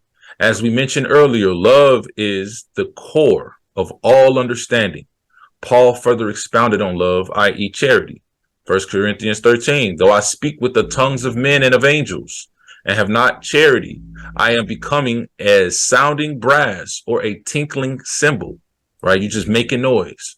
And though I have the gift of prophecy and understand all mysteries, understand, like I said earlier, if you had the same level of understanding as the Most High, all understanding all mysteries and all knowledge, and though you have faith, right? We're supposed to have faith. I just taught my kids faith for today's Shabbat lesson, right? Though you have all faith, because you got all faith, all knowledge, and understand all mysteries, so that you can move mountains. So if you say to that mountain, be removed, and it disappears because your faith is just that fire, right? And you don't have love or charity, what? You are nothing. Absolutely nothing. And though I bestow all my goods to feed the poor, and though I give my body to be burned, how many people love talking about the good that they do? Oh, I donate to charity. I donate to the poor. I give the poor when I come into contact with somebody who asks me for some money because they're on the street, I give it to them. I'm doing good. Look at me. Look at me. Look at me. Right. But if you ain't doing it in love, do you love that individual you helped? Do you love them enough to just take that good deed that you did and recognize that the Most High saw you and you don't even have to mention it to other people? I hate seeing them videos on YouTube where people like give money to homeless people or like help people who's struggling in front of the camera, and they have the selfie up and they giving them the money and they like, yeah, look at this. And they be getting millions and millions of views. I hate that. Absolutely hate that, because you shouldn't do it to be recognized by men. You should do it because you love that individual and you love the Most High and you want to do well for them and see them do better. Right. You know what, brother? I just want you to caution you and encourage you at the same time, even with your reading in your word, or saying it in your own words. You can't hate it because you don't know where their heart lies. I mean, if you think about it, if people never saw it, if people never saw acts of kindness, they would never know what an act of kindness is. So let God use whatever is being shown. He's going to work on their heart. But in your own heart, don't hate it, because that's going to do some good for someone else. The Most High also uses evil for good as well. Right? Are we to love evil? Absolutely. Right? I don't say I do it, but I don't either, because I know people that do it for just a photo op. I don't necessarily know. I don't necessarily know everybody who's on YouTube that's doing that, right? But here's the thing. If your platform is big and your platform is founded upon content like that, right? That's your income. So you're basically going to work to give to people, and giving to people that's making you appear to be this, very generous, giving individual, this holy person, is lining your pockets. You're literally getting paid. So like if you watch a video and somebody with 2 million subscribers is giving $20,000 to somebody on camera, that one video by itself is probably going to get anywhere from 400,000 views to like 6 million views. It could be anywhere depending on how many times people watch it and how many of their subscribers share it and stuff like that, right? From that one video, he has the potential to make anywhere from $60K to over $100,000 on that one video. So giving $20,000, even though it's a good deed and they got the sentimental music behind it and is edited so nicely and they capture the emotion of the individual who's just so grateful and thankful, right? I know the behind the scenes.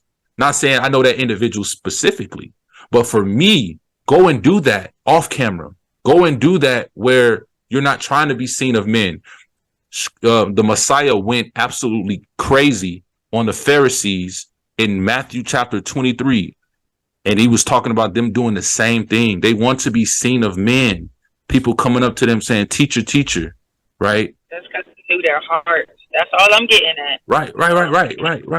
I mean, I can't, unless I know the heart, you know what I mean? Right, but I don't necessarily need to know their heart to dislike what the action is. Because you're like, the scripture says you can tell if someone's fruit is from the Most High or not, because the seeds they plant will bear good fruit. And if they don't have good seeds, they won't grow any fruit, or they'll grow bad fruit, and those fruits are cut off and cast into the fire. So ultimately, it'll be revealed whether that person did it with good intent or not good intent. But when I initially see stuff like that, I'm like, I'm skeptical, right? I'm skeptical. The keyword naturally, and that's all I'm getting at, brother. Because there were some times where Yasha said, "Go tell everybody what I just did for you," and then there were times where he said, "Don't say anything about what I just did for you." Right, but in that situation, we question that situation still, because if you're really doing it for the Most High sake, then that means if you're doing a part, whatever you're doing to get that money, wouldn't you give it all? Because you know the blessing's going to come back. But if you're doing it for a profit and you're only giving a percentage, then it's kind of like, really, what are you doing? I know that's why in your pocket, but if you're really truly doing it that way, then why not give all? You'll be blessed abundant again anyway. Like, ask that individual who's giving that 20K on the video, like, hey, brother, you probably worth about 2.4 million. Give me 2.4 million and then see what they say. Messiah said, sell everything you have, purchase a sword and follow me. Not a lot of people able to do that, yo. No, but I ain't gonna read the whole chapter. Y'all know what 1 Corinthians 13 for the most part, but I'm gonna scroll down to verse 11. And it says, when I was a child, I spoke as a child. I understood as a child. I thought as a child. And when I became a man, I put away childish things. So the child is just representing your level of understanding. When you had little understanding, you spoke as if you had little understanding. And you understood as you had little understanding. So you thought that way. But when you became a man, meaning you elevated your consciousness, you elevated your level of understanding to a higher level, then you put away those previously lower level of understanding things behind. Okay. For now we see through a glass darkly, but then face to face. Now I know in part, but then shall I know even as also I am known. And now abideth faith, hope, charity, these three, but the greatest of these is charity. In some translations is love. Love and charity are interchangeable. Going to verse 15. As I have received the truth, so have I given it to you. Let each receive it according to their light and ability to understand, and persecute not those who receive it after a different interpretation. Right? Understanding that the law is not done away with. Right? This is a public service announcement. Okay? Understanding that the law is not done away with, that holidays are pagan, and that religion is lying to us are all basic understandings. I hate to say it because that's all I see a lot of times. That's all people talk about. At some point, you have to elevate your way of thinking, elevate your mindset, seek deeper meanings and understandings, expand your horizons, be willing to be uncomfortable so that you can grow. Because if all you talk about every single day is one of these three or a couple other basic fundamental understandings, then you're not growing. You're remaining in that stagnant position, right? On my Facebook timeline, I see it every day. Every time Christmas coming up, here come everybody again. Christmas is pagan. Christmas is pagan. Thanksgiving is not Thanksgiving. We shouldn't be celebrating New Year's and all of this other stuff. But if that's all you're talking about, then that's just showing that your understanding has a cap and you're not able to break through that barrier and get to a higher level of understanding. And if you can't get there, how can you get to a higher level understanding and then help someone else get to where you are if you're not growing? So keep that in mind. If these are the core of what you believe, seek a deeper understanding. which can only be unlocked by trusting in the Most High and being willing to be open to receive that higher level of understanding. Verse 16, for truth is the might of the Most High, and it shall prevail in the end over all errors, over all errors. But the holy law which I have given is plain for all, and just and good. Let all observe it for the salvation of their souls. Right? So I loved how he said it shall prevail over all errors. This can be interpreted in many different ways. The first that comes to mind, and this is just was me personally, I'm not saying this is the end all be all, but the first that comes to mind is the various texts that we have access to today, the various translations we have today, the various writers, publishers, and historical societies, all of which have either tampered with the original text or misinterpreted to some degree what the original meanings are, either maliciously, on purpose, or accidentally, right? There are other interpretations of all errors, but you get the point. He also said it is plain for all, just and good. Paul echoes this in Romans yet again. Romans chapter 7, verse 12. Wherefore the law is holy, and the commandment holy and just and good. Right? And then finally he says, all observe it for the salvation of their souls. This is a profound statement as well, because there are various levels of understandings. Salvation of the soul can mean multiple things. To somebody, it might mean to unlock deeper mysteries, higher understandings, and vast levels of wisdom. That may be salvation to some, right? Somebody else might say to receive enlightenment, total enlightenment, right? And for somebody else, it's just to get to heaven. Salvation, go to heaven, right? It's multifaceted. It's multifaceted. So in conclusion, truth is a concept that is oftentimes watered down. We hear it all the time. You in the truth? You in the truth? Oh, I'm in the truth. I'm in the truth. We say it so much, it just doesn't mean to the ear. It doesn't mean what it should mean, right? People say I love you so loosely now that the word love doesn't hold as much weight as it used to, right? Truth doesn't hold as much weight as it used to.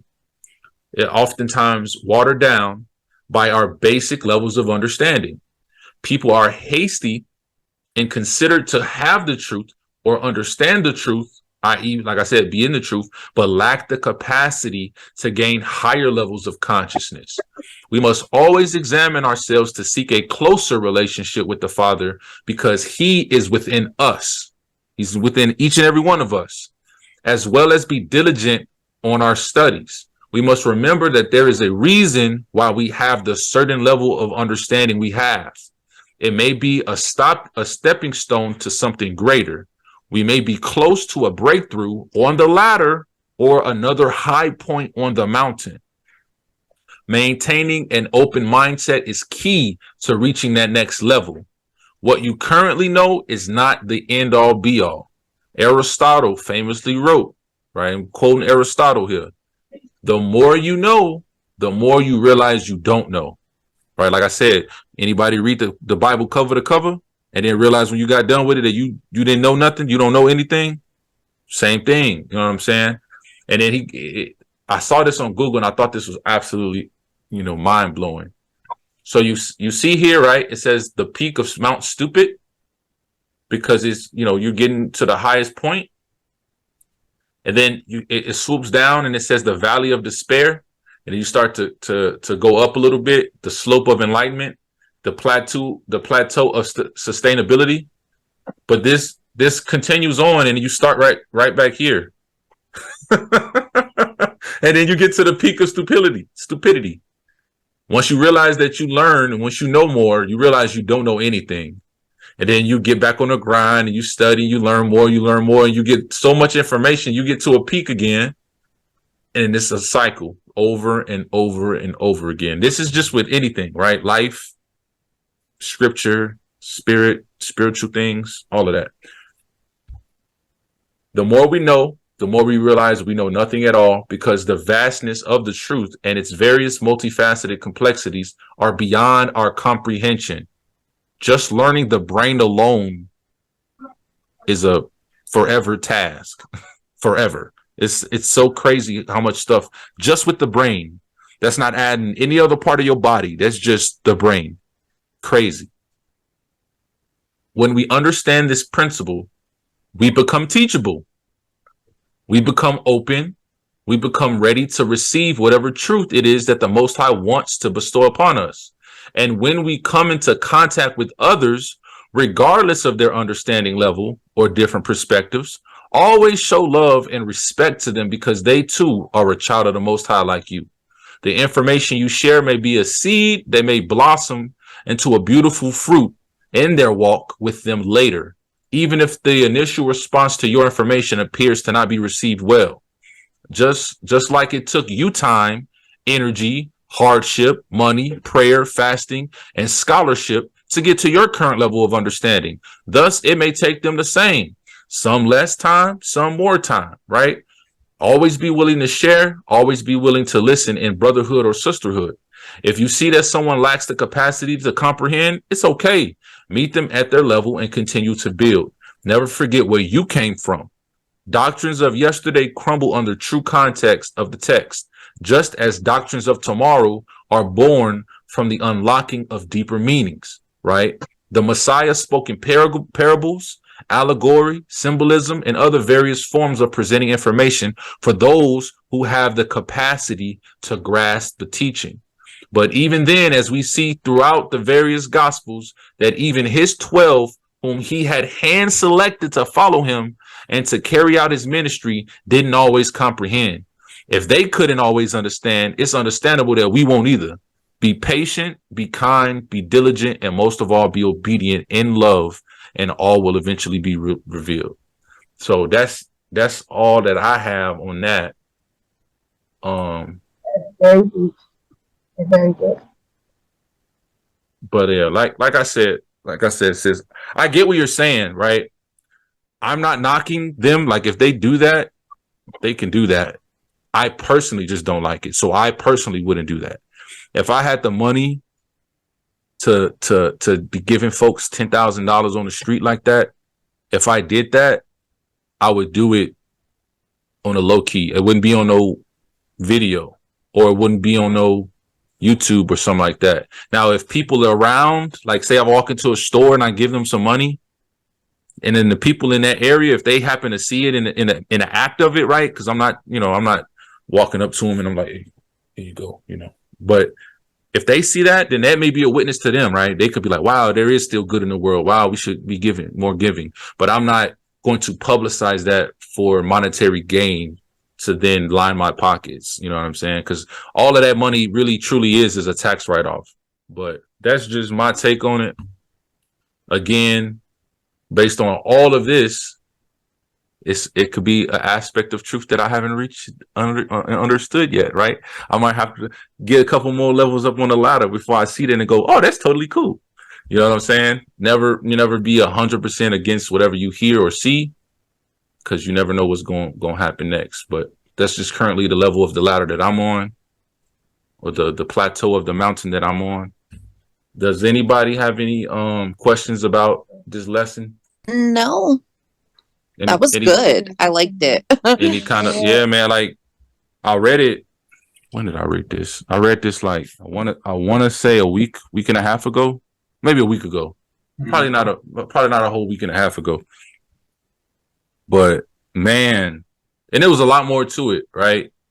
It's multiple chapters, and the conversation that we were having was good, and I realized why he sent that. But that first chapter, it just resonated with me. And I was like, man, because I got a lot going on in my personal life, a lot of growth and stuff that has been accelerated the past, 2 years, because I've opened myself to being willing to grasp certain levels of understanding. And because of that, it's been crazy. Like, it's accelerated like way past, anything that I could have ever imagined. So when I read this chapter, just thinking about my personal life and growth, I'm like, yo, this is the cheat code right here. This is the cheat code. So I was like, man, I'm gonna definitely share this with other people. Literally. Yeah, the past 2 years, literally, that's how it's been for me and mom. Like, Yahoo has seriously just opened our eyes, like, to everything you can But think it took of. a lot of studying, a lot of Mhm. opening our minds to understanding new things. Exactly. You explained it perfectly. You did. Thank you so much for that. But All no, it's praises. just, I just wanted to agree with you completely because I understand exactly what you're saying. We've been going through it too. Absolutely. You know, we hit certain levels, man, and it's okay to be where you are.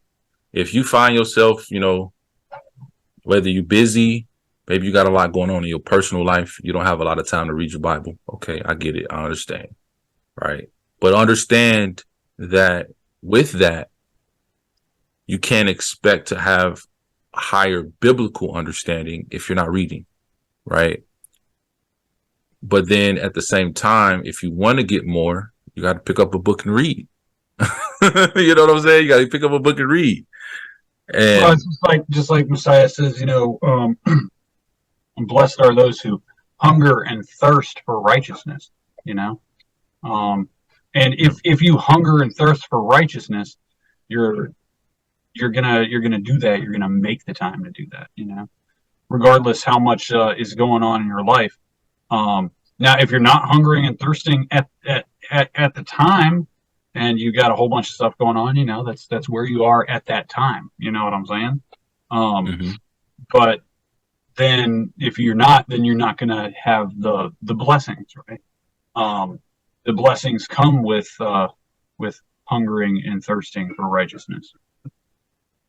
absolutely. And like I said, man, it's okay. We all go through certain aspects and changes in our lives. Shoot, there's times where I hadn't picked up a Bible in like 2 weeks, right? There was other times where I picked up the Bible every single day for 6 months and read for hours on end, right? You know, and when there's moments where I'm not reading as much as I should be, I get really down on myself. I get really hard on myself. And then I try to, like, you know, flip the switch and, you know, get on my game. But you got to just be, you just got to realize you're human. You're not perfect. And as long as you're putting forth the effort, the Most High sees that, right? He sees that you're seeking knowledge, you're seeking wisdom, you're seeking understanding, you're seeking a deeper meaning in the things that you're learning, and you're seeking a deeper relationship with Him. And when He sees that you're putting in that effort, he meets you where you are.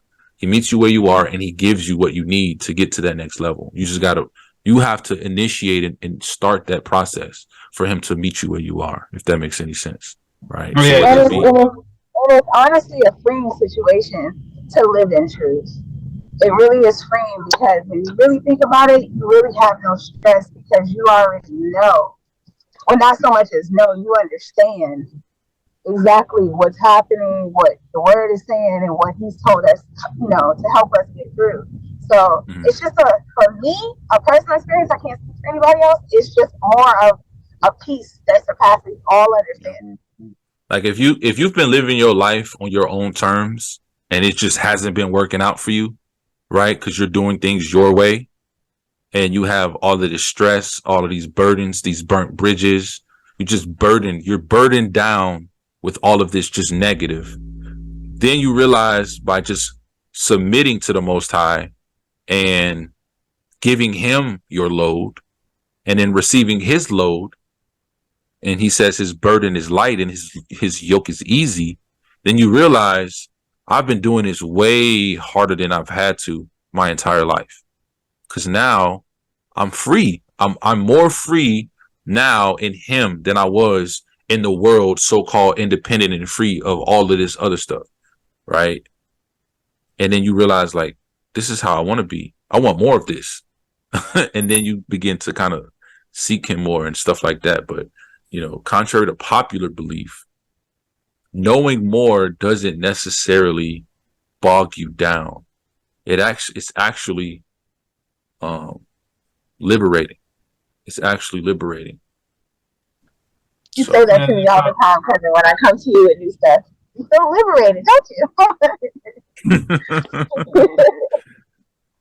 No, that's why Paul says, you know, looking into the perfect law of liberty, right? So, you know, we do become liberated. It's like Messiah says, those who are doing sin are a bondservant of sin. But if you know the truth, it'll set you free, right? yeah. But the prerequisite is you have to know the truth, right? You can't just start learning calculus and algebra if you don't even know what numbers are. You know what I'm saying? You have to start somewhere. You have to learn what numbers are. Then you have to learn addition and subtraction. Then move on to multiplication and division. Then move on to fractions and decimals and all that. And then you can move on to once you grasp all of those, then you can move on to algebra and calculus and all of that. You know. Yeah. And if you are in calculus, don't look at my man's over here or sis over here that is counting 1 + 1 = 2, right? Because you got to remember that you were once 1 + 1 = 2 too.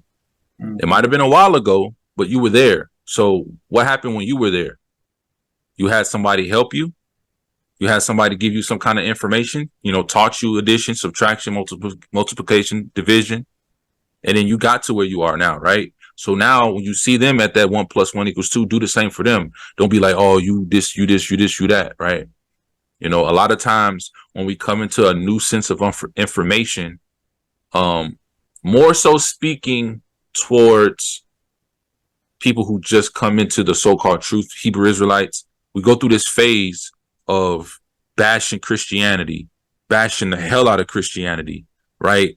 And then it doesn't occur to us until later once we get all of that out of our system, we kind of grow up a little bit and we mature, that we realized that what we were doing was stupid because we was just a Christian.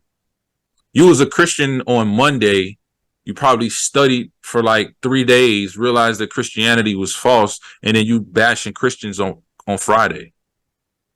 That don't make sense. You was just there. So recognize that you was just there. And when you come into contact with the Christian, instead of saying, hey, Christian, you are wrong, you XYZ, show them in love and be like, hey, I was also a Christian at one point in time, but I was given this, you know, this information and that information. Hey, would you mind checking this out and then getting back to me? Or maybe we can go through this information together and I can show you why I changed. And then at that point, it's up to you to decide what you want to do, right? And give them the choice, right? Let them look into that information for themselves. But if you're bashing them, and I'm guilty of this because I did it hard, right? If you bashing them, they don't hear any of the information you're giving.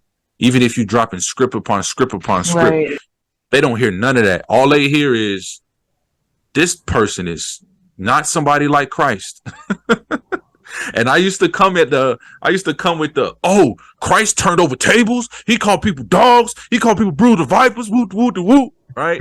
but Christ was dealing with wickedness a certain way. But us, and he was perfect, mind you. So that's first. He was perfect. So he could do that, right? He's, you know, we can't point out the small, you know, piece of, you know, wood in somebody else's eye, but have a plank in our own eye. But he was perfect. He was seeing clear. He got that 20/20, right? So he can call people out. If we literally was just there, one little bit of information, you know, a little bit of information here, now all of a sudden we better than them because we're not there no more. No, it don't work like that. And I'll be the first one to say I was guilty of it. And he mostly did that to the religious leaders who should have known better to begin with, right? So True. because where you're at is the standard you're going to be held to. You're going to be held to a higher standard if you're a teacher of the law. You know, he's going to hold you to a higher standard. But to the common everyday person that he ran into on the street, he wasn't like, look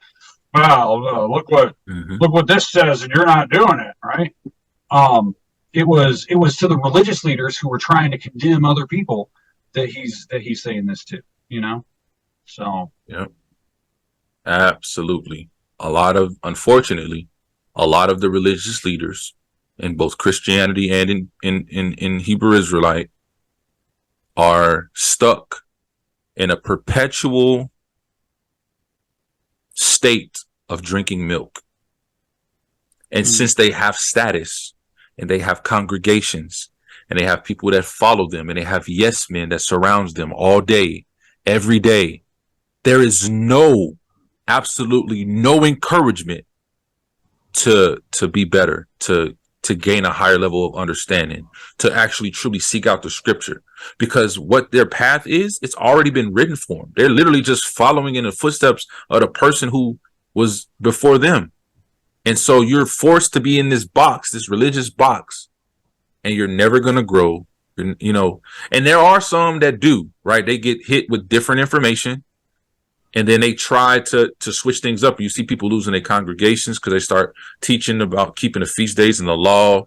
I just saw a video, and I think I posted it. I think I reshared it, where there was the pastor. He was a Sunday pastor, Sunday Christian pastor, learned about the Sabbath being on Saturday, right? Now, for y'all who know how we roll over here on Truth Talk Radio, we understand that Saturday isn't the Sabbath either, but that was the truth that he received, right? First, his truth was Sunday worship. Then he realized that the Sabbath was Saturday, which is a higher level up than Sunday, even though both are wrong, but neither one, you know, that's neither here nor there. When he found out about Saturday Sabbath, right, he wanted to keep Saturday Sabbath. So he went to his church leaders, his bishops, the board, the super higher ups in religion, right? And they told him, okay, you can do that, but you have to teach that, you know, keeping Saturday isn't the true Sabbath. It's just something that you want to do. And he was like, no, I'm not doing that. And so he elected to step down as pastor, right? And I think he left and started his own church somewhere else. But his conviction to adhere to what he knew was truth in that moment is what a lot of our religious leaders lack. Because speaking on the truth of the Bible, right, that religion normally don't hit on, when you speak on the truth, it's unpopular. And what comes with being unpopular, you lose your followers, you lose your memberships. That mean that those weekly tithes and offerings that you're not getting no more. And a lot of them, they want that money, right? TD Jakes said there's more than one way to get to heaven. He literally went on live TV and said this. There's more than one way to get to heaven, right? And it's just these people out here. They crazy. They crazy. But it's one thing to see them where they are and know that there's further for them to go and know that they're in motion to move upward, to see them where they are. But to know that they're at the top of where they, you know, of their realm, and they're not trying to go higher. That's the problem. And that's what the Messiah was like, coming at the Pharisees, the Sadducees, the teachers of the law, and the elders so hard, was because they were in that position. They within their realm, they were already the highest, but they were unwilling to grow. It's okay to be like, I see people celebrating Christmas. I see people celebrating Halloween and all these other holidays and eating bacon and all of that. But I got to realize, I look at them and I'm like, yo, I was there at one point in time, so I'm not knocking it. Now, if they ask me, do I do it? I'm telling them no. If they ask me why, I'll explain it, right? Blah, blah, blah, blah, blah. But I'm not judging them because they do it because I was there. And that just may be where they are. And they might be in an upward trajectory, just moving slow. They might learn it and then switch it. Then they might just be one of them people who's going to forever stay in that state, right? They don't want to get better. They don't want to learn. They don't want to grow.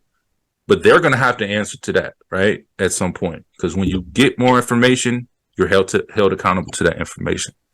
Well, so now I would actually say, you know, when someone reaches a point of stagnation, that's when the process of sanctification ends. And they choose, right? They get to choose, right? Because if it's just like, you know, with a flower, if it's not growing, it's dying, right? So it's just like us, you know, as long as we're growing, we're in the process of sanctification. We're moving on to greater and greater things, right? Um, getting that closer, more intimate relationship. But if we stop and we enter into a point of stagnation, until we get back on the path of growth, then we start to die. You know, that because stagnant water it gets nasty. You know what I'm saying? It gets all this filth in it. You know, and that's pretty much what Messiah was telling the Pharisees. He's like, you whitewashed tombs, right? I mean, that's pretty bad, whitewashed tombs, right? Cleaning the outside, looking nice on the outside, but inside dead men's bones because they were at a point of stagnation. And now you can take a pond, a stagnant pond, and you can clean up and you can do landscaping all around it and everything. But if it's just filth and dead, decay, and garbage in it, it's what good is it? You know what I'm saying? Yeah, absolutely. But the way I look at eternity and judgment, slightly different from most. So if I see somebody continuously staying in a state of stagnation, if I've already attempted to give them information in love so that they can grow and they just refuse to, then I don't cast my pearls to swine and I just continue moving on with my business and just leave whatever their situation is up to them and the Most High. Because who knows, they just might not be selected for it, right? You might not have a ticket to Disneyland at the end of it all. But that's not for me to select or choose or determine. So I just need to focus on the people who are willing to listen, right? So whenever I'm, operating in my own life and I run into other people who's trying to pour into me, I go back to that paper. Bam. This is where I'm at. If what you got less holes, all right, let's roll with it. You know what I'm saying? Show me your understanding. Show me what you have, right? Obviously, I'm going to examine the whole matter and hold on to which is good. If something's not in alignment with the scriptures, not in alignment with the spirit and everything like that, then you don't keep it. But if there are jewels, you can pick up the jewels. Like I said, with these extra canonical texts, right? This entire scripture that we read tonight is not in the Bible. It's not in the Bible, but it had a lot of great information in it that can be applied to us. Not saying that you got to, believe 100% of what we read today is the truth or whatever. That's completely up to you. But what was said in the scripture that we read, whether you consider it scripture or not, is irrelevant. What was said can spark growth, can spark understanding, knowledge, or at least the hunger for you yourself to get more as a basic understanding. And that's all we do here, right? That's the goal of the at the core. I'm here to make you think and make you seek more, a closer relationship with the Father. It's not about what Professor S thinks or what Solemn Prophet thinks, because at the end of the day, only the Most High knows all truth, right? Right. And we're just here to share what we believe we've been shown, Absolutely. Well, with that said, if anybody has anything to add, dialogue, thoughts, questions, comments, concerns. Hey, Professor S, you said a while back something about like if you don't come into the higher truth, like you don't receive the blessing. You remember saying that or something like that? Yeah. What blessing are you referring to? Well, there's blessings and curses that come with keeping the law, keeping the commandments, or disregarding them, right? If you Deuteronomy 28. Yep, you automatically either get a blessing or a curse, right? So there's different blessings for different things, right? And different consequences for different things, right? So for example, with David, when he was keeping the commandments, when he was not when he was not opposing Saul, when all these when what he was doing was in the will of the Most High, he got the blessing of becoming king, right? When David was following the commandments, keeping the commandments, and doing what was right, he got blessings, right? But then when he goes and takes another man's wife and has him murdered, and then goes and tries to cover it up, right? Then what happened is he received curses. He had curses. His son turned against him, almost took away the whole kingdom from him, took his concubines and laid with his concubines, all this stuff, right? So he had to go through the consequences of that action, right? And we all do. So if we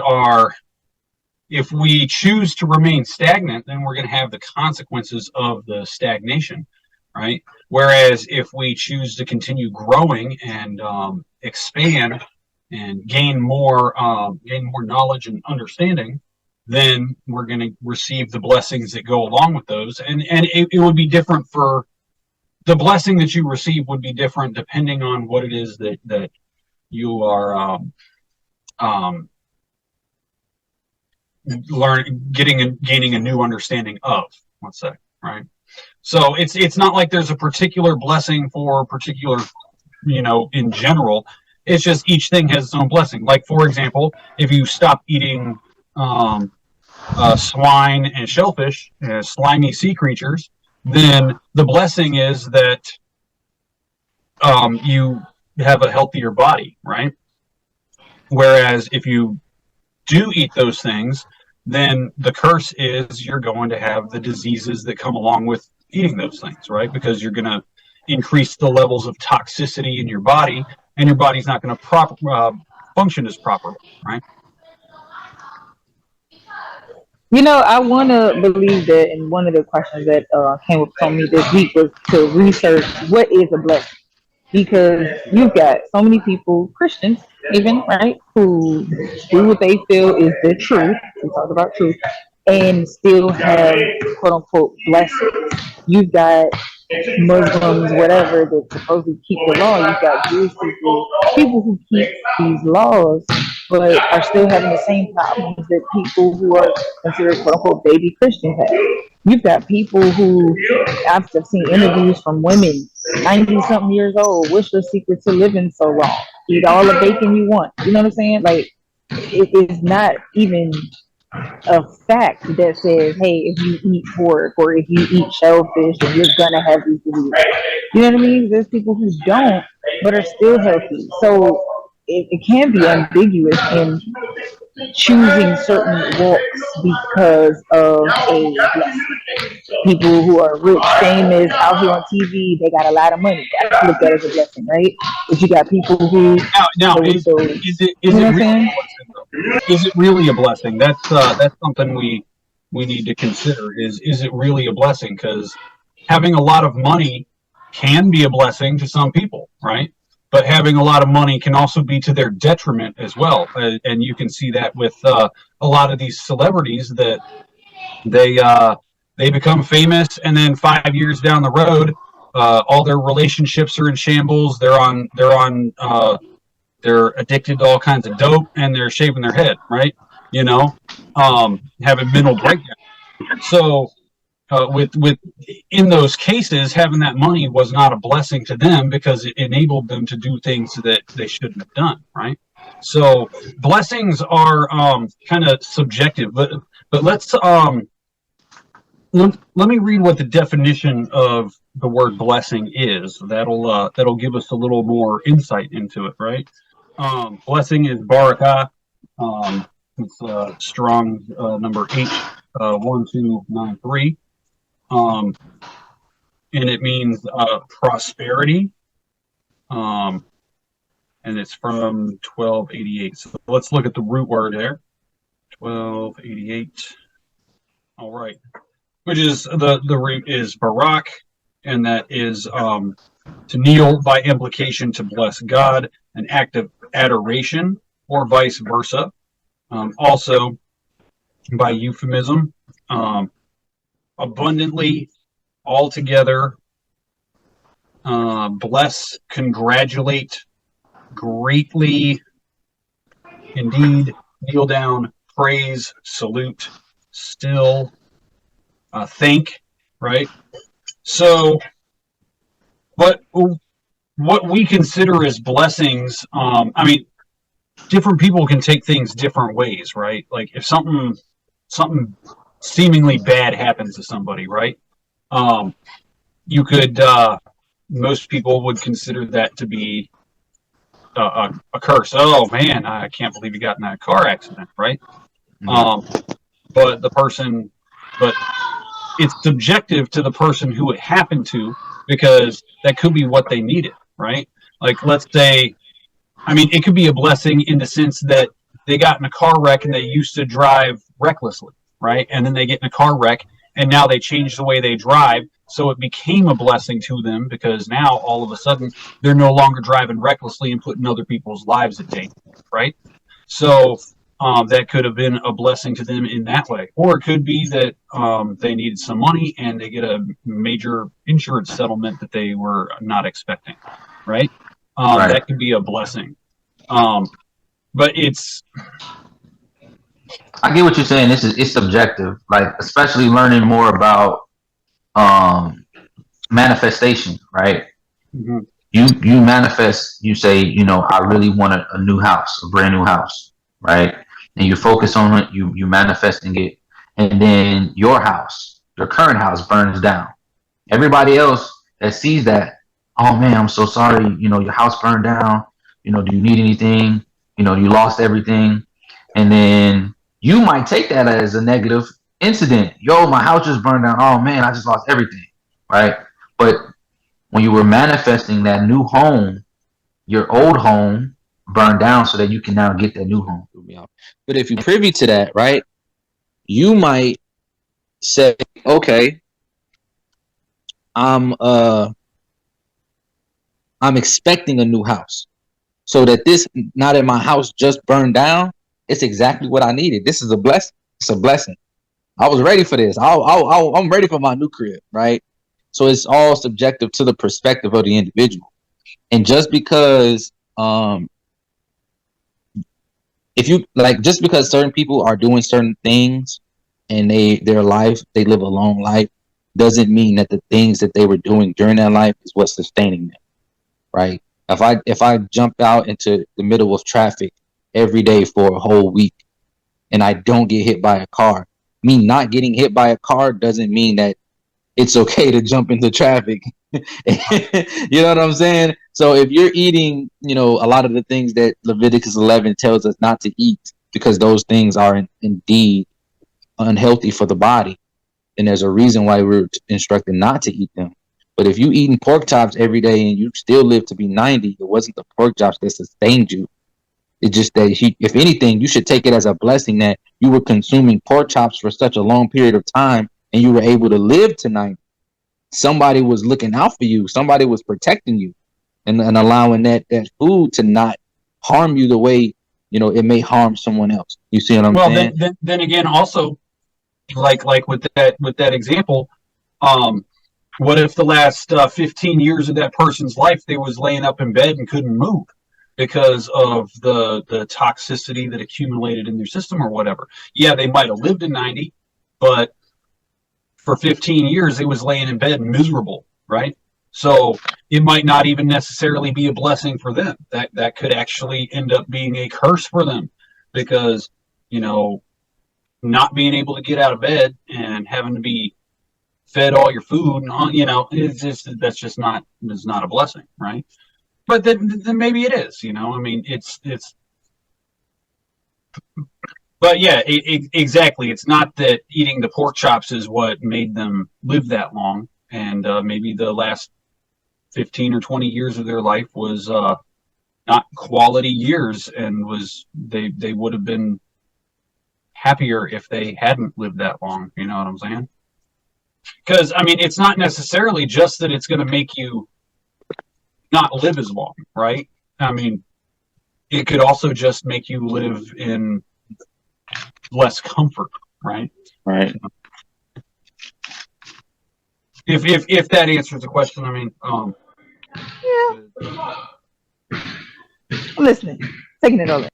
Now scientifically, and maybe we should do a Shabbat talk on this. As a matter of fact, Yes, I love it.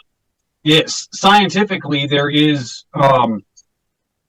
pretty much any animal that the scripture says is unclean to eat, there is specific scientific reasons why it's not the healthiest thing to eat. Yeah. Right? A pig, for example, they don't sweat. They their digestive system digests food so rapidly because they've got to constantly be burning this stuff off in order to not become so toxic that they die themselves, right?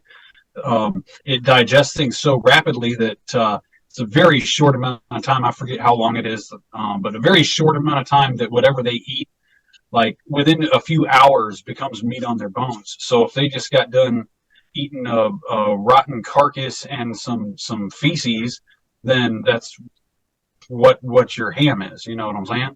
That's what it's made out of. Pigs are so toxic they actually have a tube in their leg that excess pus and filth that can't that their digestive system can't handle fast enough will start leaking out the bottom of their feet. Yep, out their hooves. Yep. Yeah. So and they don't sweat. So we know a lot of toxins are contained in sweat. Yep. Whenever you sweat, you're releasing tons of toxins. But if you can't sweat, then those toxins don't get released. They stay in the flesh, right? So there's multiple levels why pig is just not healthy to eat. And similarly with there was a I believe we were just talking about this the other day that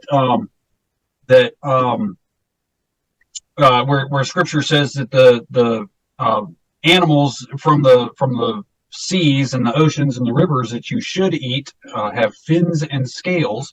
Yep. But anything that doesn't have fins and scales, you're not supposed to eat. So that's your shellfish, your mollusks, your catfish, shark, right? Anything that doesn't have fins and scales.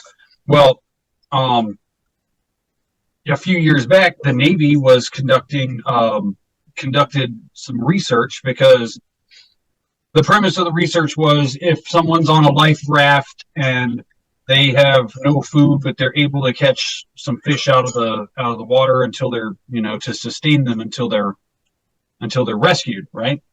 Or found. What would be good for them to eat and what would cause them to get diseases, right? And after a 2-year study and millions of dollars spent by the Navy to conduct this study, they determined that the best fish that they could eat would be the ones with scales and fins. That shellfish would make them sick. Anything without scales would make them sick. Any kind of crustaceans or mollusks and stuff would make them sick. But if it had fins and scales, it wouldn't make them sick. And the reason behind that is because fish that don't have scales, they just have skin. Their skin absorbs all the toxins around them. Most of them are also bottom feeders, like catfish. They're bottom feeders, so they're eating poop and decaying carcasses and stuff like that. Whereas the fish with scales, they're not eating that kind of garbage, right? And then you got the shellfish. They're also absorbing all of the toxins that's in the water, and they also eat like poop, and they go around the bottom and clean up the bottom of the ocean, right? So you wouldn't want to open up your vacuum cleaner and just dump it in your mouth. You know what I'm saying? Oh, come on, gross. Yeah, exactly. And that's basically what shellfish are. They're little like vacuum cleaners, and essentially that's what pigs are. They're like vacuum cleaners, right? They're like the garbage disposals or walking garbage disposals that go around and get rid of all the stuff that is dead and decaying and rotten and bad. You know what I'm saying? Yeah. So, oh yeah, go ahead. I was gonna say, on a lighter, less disgusting note, right? Because you can talk about food all day, but there's a law that states that we're not supposed to be mixing fabrics, right? And people say, "Oh yeah, the Bible says you ain't supposed to mix fabrics." That's a dumb law. That doesn't apply to us at all, right? But then when you look at it from a scientific perspective,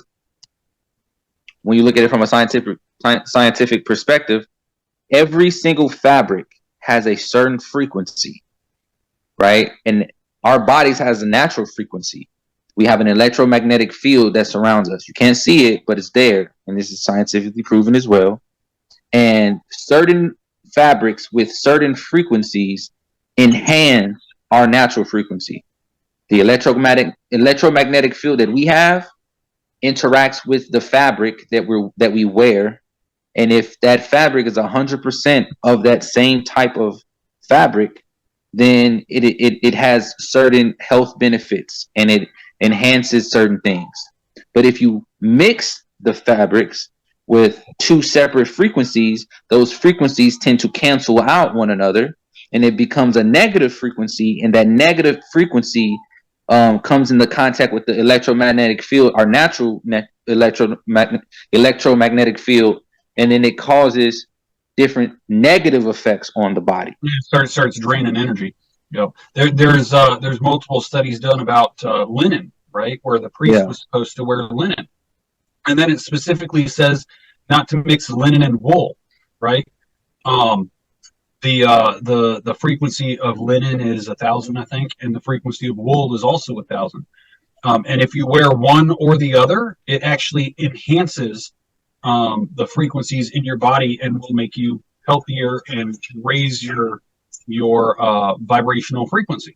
But if you mix them together, they cancel each other out, and it starts drawing energy out of your body.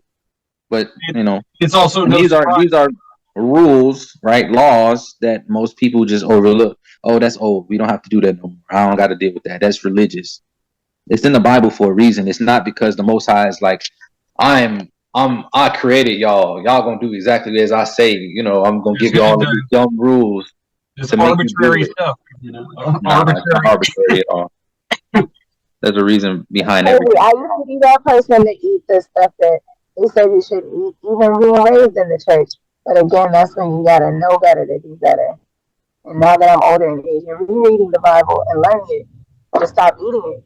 She says you're not supposed to. You're not supposed to. Yeah, me too. I used to test some pork chops up. Now I've never liked bacon ever. Look. No, I never liked pork chops. My weakness was seafood. I'm not gonna lie, my weakness was seafood. I did like bacon. I did like bacon and pig, but after hearing all that, I definitely don't want to eat it now. That's good though. That's great. That's great. Yeah, I mean, seriously though, you wouldn't mop your floor and then drain your mop, wring your mop into a glass and drink it. You know what I'm saying? But that's essentially when you're eating bottom feeders and swine and stuff like that. That's what you're doing. Like shrimp, for example, they're a bottom feeder. They eat poop and they absorb all the toxins in the water, right? But whale carcasses, they don't digest the poop when they die. That's why you have a vein, and it's a little brown vein that you can see in the shrimp. Now you can buy shrimp that are called D vein, where they cut into the shrimp and pull it out. But most people don't get the D vein ones because they way more expensive. So everybody just eating this shrimp. You see it on Instagram and TikTok, all these dishes that look delicious. Y'all are eating shit. Y'all are eating literal poop because the vein has the last amounts of poop that animal ate before they died. See, and I did not know that, but that is gross. Now I don't want to eat shrimp either. Yeah, that's what that black vein is in the shrimp. It's not even a vein. That's actually that's basically their colon, which is actually the part that you're eating.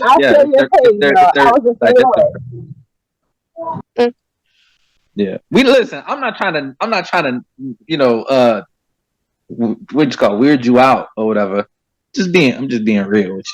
Oh no, this is the anatomy of a shrimp and the anatomy of a crawfish and the anatomy of a roach are very similar. They literally operate. They're in the same family. They're literally in the same family, and they operate very similar. One's just in the ocean, one's in the lake, and one's on land. Yeah. And people eat roaches too. In certain countries they do that. Ew. No, this is very educational for me, and this is like definitely opening my mind and changing my mind about things. Well, nothing in Scripture is there by accident. You know, none of the commandments are arbitrary, right? They're not just there to say, "Oh, well, you're going to do this because I said so." No, he tells you he tells you these things because he wants it to be good with you. He wants your life to go good. He wants you to be prosperous and healthy, and so another great example is the commandment where it says that if someone dies in a tent or in a house, then you go through and any vessels of clay, you're supposed to smash them, and then the priest comes through and he has water with ashes and a hyssop branch, and then he dips the hyssop into the water and the ashes, and then sprinkles it around the house, right? Now that sounds ridiculous. Sounds like some kind of crazy ritual, right? But no, when someone dies, as soon as their body dies, their body starts developing bacteria and fungus to start decomposing them, right? And this bacteria and fungus is very unhealthy. You know, when it says you're unclean after you touch a dead body, that's why, because you've got this bacteria and fungus on you, right? And so.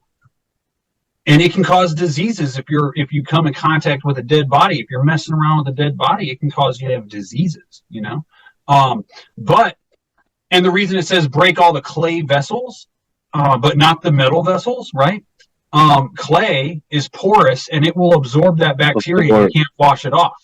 Yeah. So you have to break it so you don't use it, because he doesn't want you eating something that's got this corpse bacteria in it, right?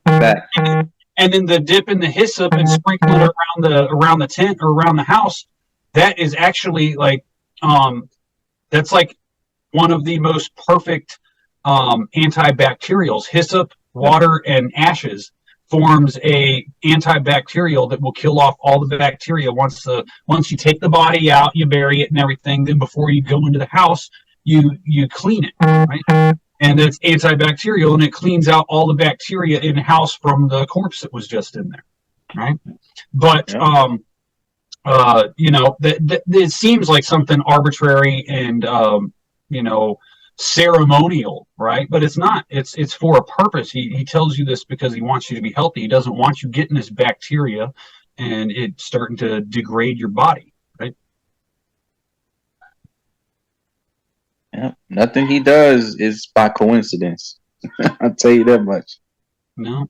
Nothing he does is by coincidence. But yeah, man, we done held y'all hostage for almost 3 hours now.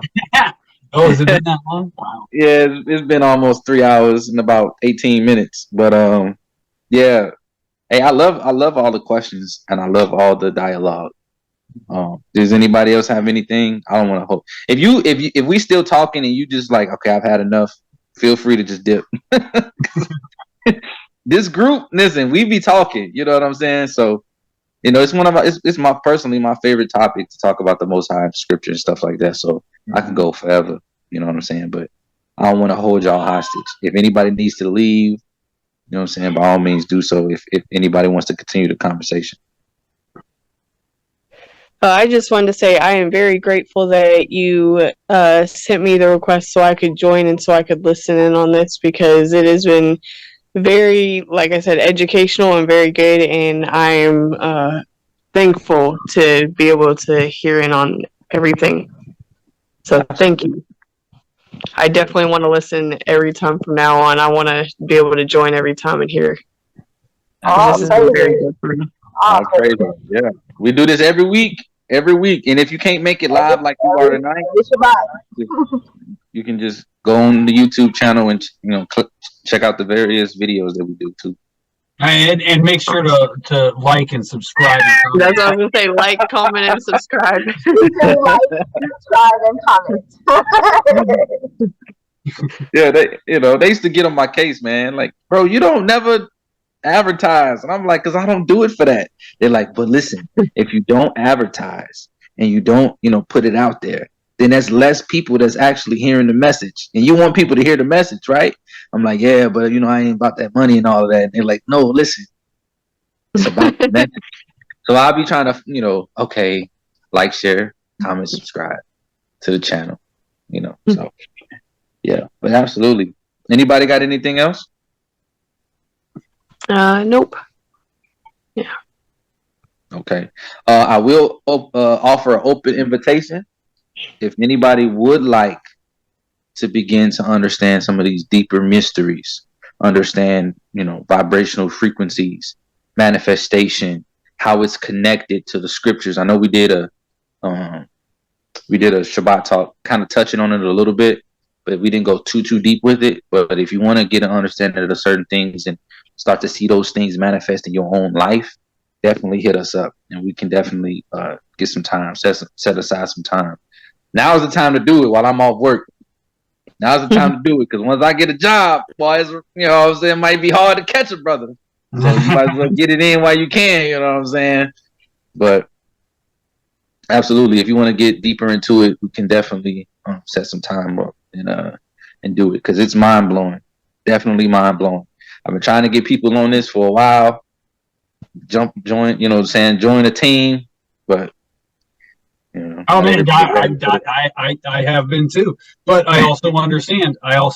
Some people just aren't ready for it, and absolutely. Some people maybe never will be. So it's all right if you're not, but. Exactly. It's learning to accept it. They're going to either be ready or they're not. And if they're not, it's okay. But you continue to do your work and do what you do. Continue to live right so that you can be saved. That's a deep understanding. A lot of that information Joe brought to me years ago, and it took over a year for me to even look into it. Now I'm like, oh, what, bro? Tell me some more. But and my wife, be quick to tell me, I watched that video, a year and a half ago, 2 years ago, and I'll be like, yeah, but if I would have watched it back then, I wasn't in a place to grasp it. I would have watched the video and I'd have been like, I don't agree with this. No, it's not in the Bible. Like, you know what I'm saying?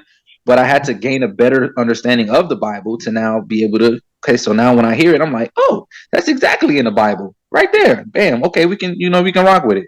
It's all about personal growth, and it's okay to admit when you're not in a place or in a mature enough, position specifically dealing with that topic to the point where you don't understand it. You got to get to that point before you can understand it. And that doesn't mean that you're totally immature or totally spiritually blinded, right? You might have your strengths and your weaknesses, and that just might be one of your weaknesses. You know what I mean? So everyone has their own gifts, right? And it's just like, can the hand say to the eye, "Oh, you're not important because you're not part of the hand"? You know what I'm saying? It's no. Yeah. Everyone has their own function and what they were designed to do, right? So yeah. Absolutely. Like my background, extensive amount of biblical studies, extensive amounts of historical research, extensive amounts of translational understandings and stuff like that. So now that I'm looking into the more spiritual aspects of things and things are connecting the dots, it's helping me, right? On the other end, you might get a different person that don't have none of that, and they were only spiritual. So they look at it from a completely different perspective, and they started there. And now they're trying to go back and read the scriptures and do the research and understand the translations to see if the physical is in alignment with the spiritual. So it's just, understanding 2 points. One's looking at it from a hilltop perspective, the spiritual looking down. And then I was coming from the valley perspective because I had a firm foundation in the scripture and I'm looking up. And then eventually you're going to be in the middle. You see what I'm saying? And you help each other out with the information so both of y'all can get it. So it's all right. Wherever you are, it's okay that you're there. Just don't be complacent and comfortable where you are. Never be comfortable.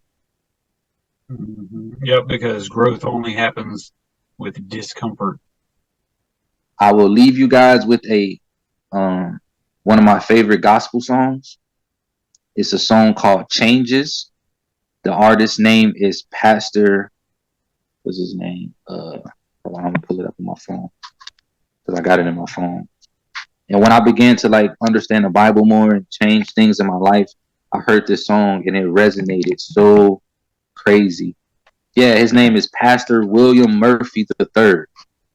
The song is called Changes. If you go listen to that, especially tonight, like if you want to call right now, just throw that thing after we get off this Zoom call, throw that song on here and listen to that song, and everything you just heard on this call, you might be crying, you might be boo-hooing, it's not coming out your nose, everything, right? You might be just all crazy because the song is powerful. Yeah, go ahead and drop that in the chat real quick. Yeah, Changes by Pastor Craig Murphy. Was it Craig Murphy I said? William Murphy, sorry. Pastor William Murphy. I downloaded it on my phone, but you can listen to it on YouTube. Changes, Pastor William Murphy. But with that said, family, if you forget and you just need the link, just hit me up after this, message me, and I'll send you the link for the song. But with that being said, I love you guys. Thank you for tuning in. Thank you for adding to the dialogue, asking questions. Questions are amazing because it can help us get understanding, and it can also help other people on the call get understanding if they didn't. Well, they might have had the same question as you, but they just didn't want to ask it. You know what I'm saying? So I appreciate questions. It keeps our swords sharp, iron sharpening iron, and everything that. So, Yep. Love you guys. Be safe if you're driving. If you're at the house. Shabbat shalom, family. Shabbat shalom, family. Shabbat shalom. Shabbat shalom, family. Love you all. Love you guys. Love you. Shabbat shalom, family. Yeah. Oh, I've been going through changes. It's all good. Everything's going right. The prime of my life, I was doing the best I'd ever done, I'd ever did. Then I started going through changes. And all of a sudden my days were not as bright. I was asking, Lord, what in the world is going on? And then I heard the song say you're going through changes. Oh, but you say you want to change. Yeah, but in order to change, gotta go through some changes. So I started reading the Word of God, trying to feed my spirit, man.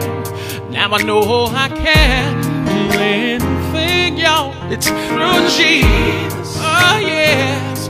Though I'm going through changes, I don't have to worry. It's in my weakest times your strength will be revealed.